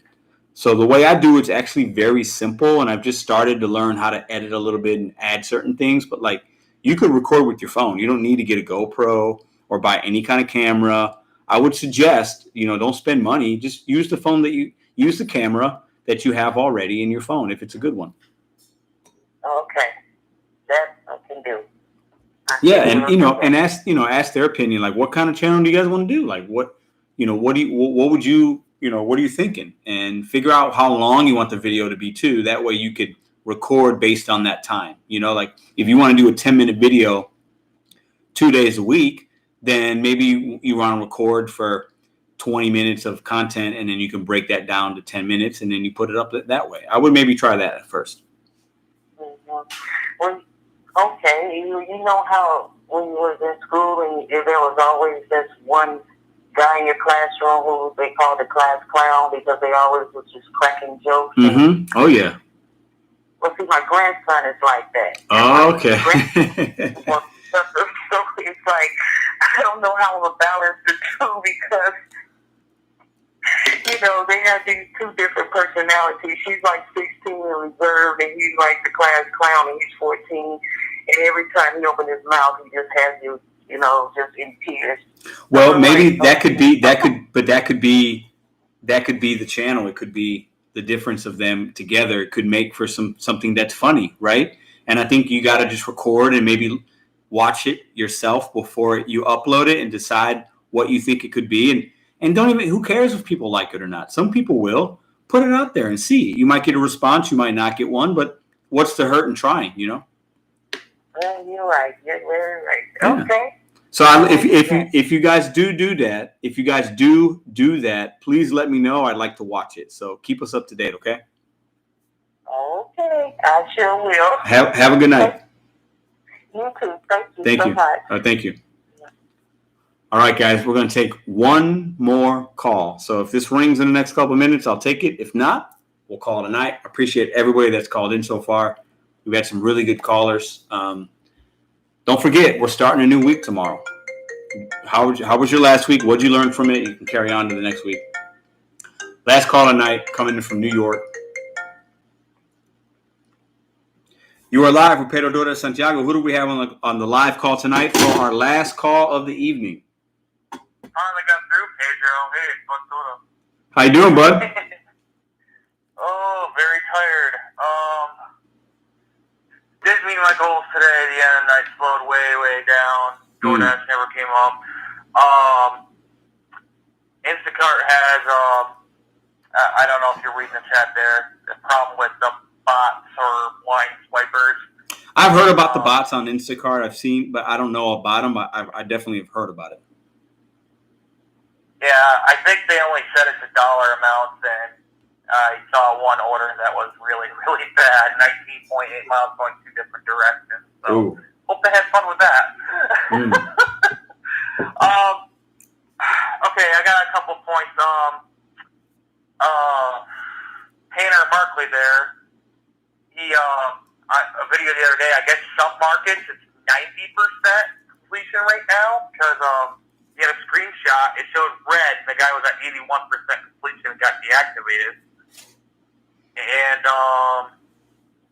another is what you were talking about with like these ghost orders or canceled orders. Yeah. Sometimes you just gotta bite the bullet, call support, so you don't have 8 other dashers showing up. Yeah. Because I've been there, done that. Oh, you're the 7th dasher that showed up for this order. Yeah. It's a waste of everyone's time. So I don't know what you think on that stuff. I'd just like to hear your opinion real quick. On the ghost orders? Or no, so first you talked about the completion rate, right? So for me, I read it as what DoorDash support and DoorDash the app tells me. It says 80% is grounds for, if you fall below 80 is grounds for deactivation. So that's what I go on. I haven't heard any, I've seen people, I've heard of people that they said their completion rate gets down to the 70s and they're still dashing. If you're saying it's 90% or somebody was 81 and it was red, I haven't seen it, but I go on 80% because that's what the app says. I do think though, DoorDash can deactivate you for whatever. Like within that deactivation policy, there are a lot of things. So just because your completion rate is 81% doesn't mean maybe you were deactivated for that necessarily. It could have been something else because there are a lot of things. If a customer calls support, says Pedro didn't have my food in a hot bag, that is technically grounds for deactivation. If they said Pedro didn't have a mask on when he walked up to my door, I could be deactivated for that. So I think there are many things. I don't worry about the completion rate because I'm not going to fall below 80. I think usually if people are being deactivated, typically there's something that they did most of the time that wasn't right. So they did something, and I think we're all guilty of it. You know, I could have been technically deactivated probably 1,000 times because maybe I didn't use the hot bag all the way to the door. I didn't have my mask on. I didn't whatever. I was multi-apping and they didn't know about it. So as far as being deactivated, I think it's, you know, that's the risk that we take. I think it's a calculated risk. You got to mostly do the right things. But I mean, I think I read it as 80%. That's what I go off of. I wouldn't be surprised if different markets had different percentages based on the saturation of that market. And if they need to get rid of dashers, that could be it as well. So that's what I would say to that. Well, yeah, we know DoorDash a lot of times will try different things in different markets. Yes. And Yes. maybe do it nationwide, end up rolling it back anyway. Yes. They do a lot of weird stuff, but for some reason can't fix their app first. They absolutely do weird stuff. I think, and I've said this, I'm very lucky. I don't think my market is oversaturated based on the amount of orders I get. And like, it's just so crazy. I feel like if anything, DoorDash would probably want more dashers in my market. That's my guess. Because I just get bombarded. Like literally there are times like I could turn my app on right now. I'll get an order within 30 seconds max. I know it. And it's 12 o'clock in my market. That's how busy it is.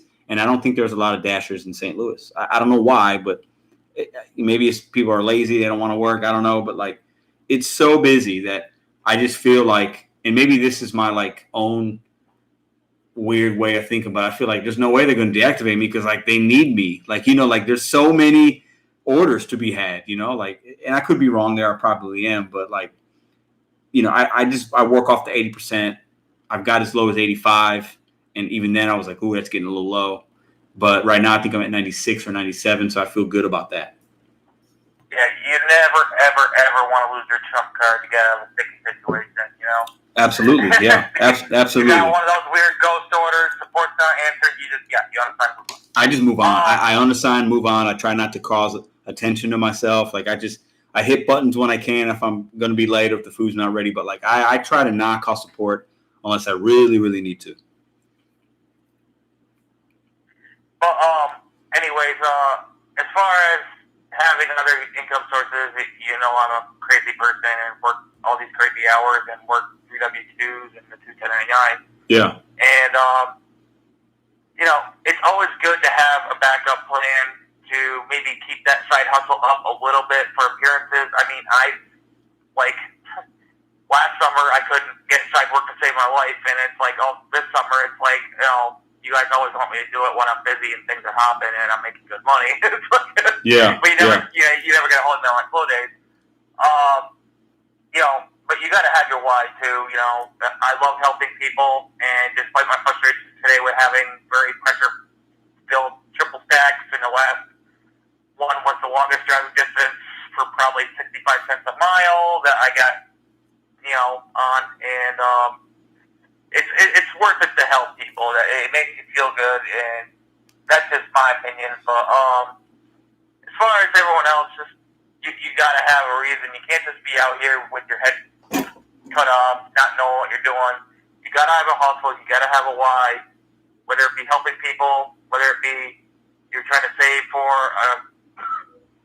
down payment for your house or whatever. You got to have a reason, and that's why I work all these 30 hours. You know, I don't mind it. I'm a single man working all these hours trying to make my goals, and I love helping people, so that helps me.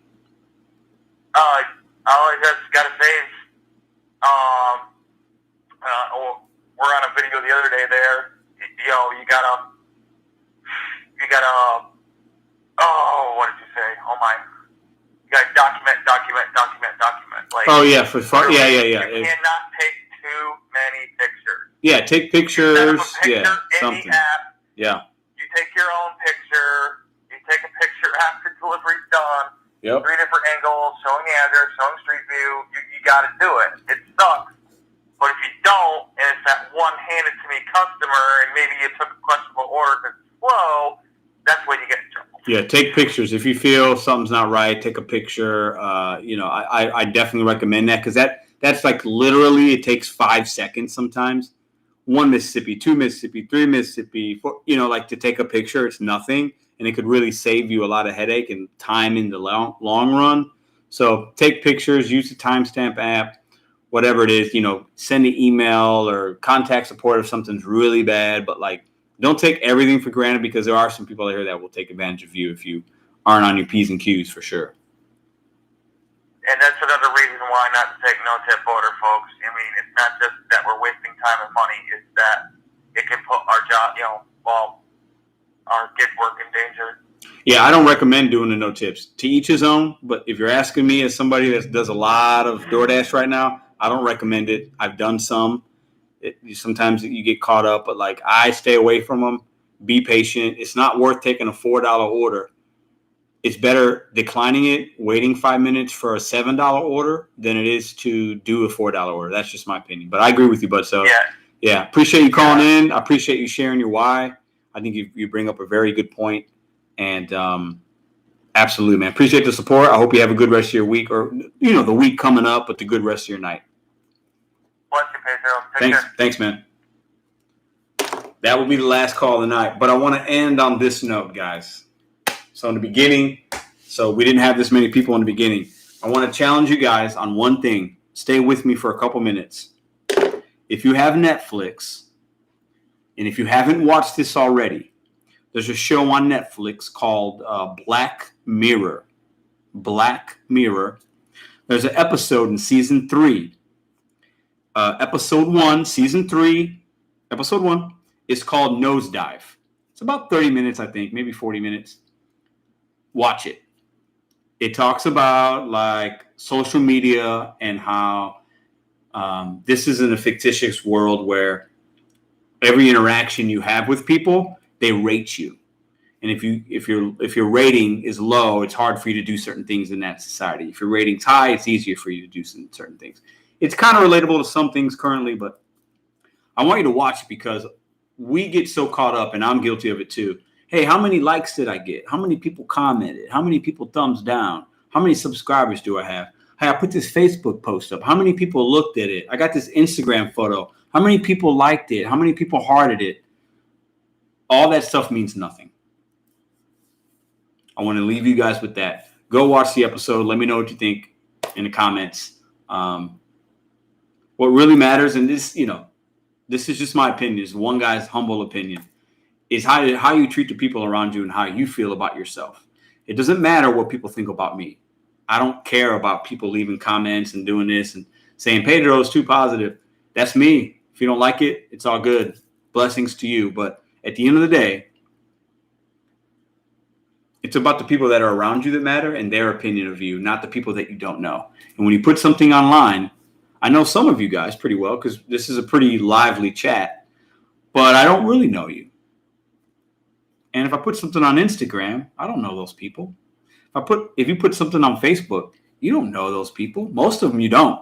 Most of your Facebook friends, I would challenge you right now, you do not talk to them on a monthly or even yearly basis. If you have 500 Facebook friends, I bet you 20 of them you actually know, and the other 480 you don't really know. So does it really matter that they didn't like your comment or didn't leave a comment or disagreed with you? I question to say it doesn't.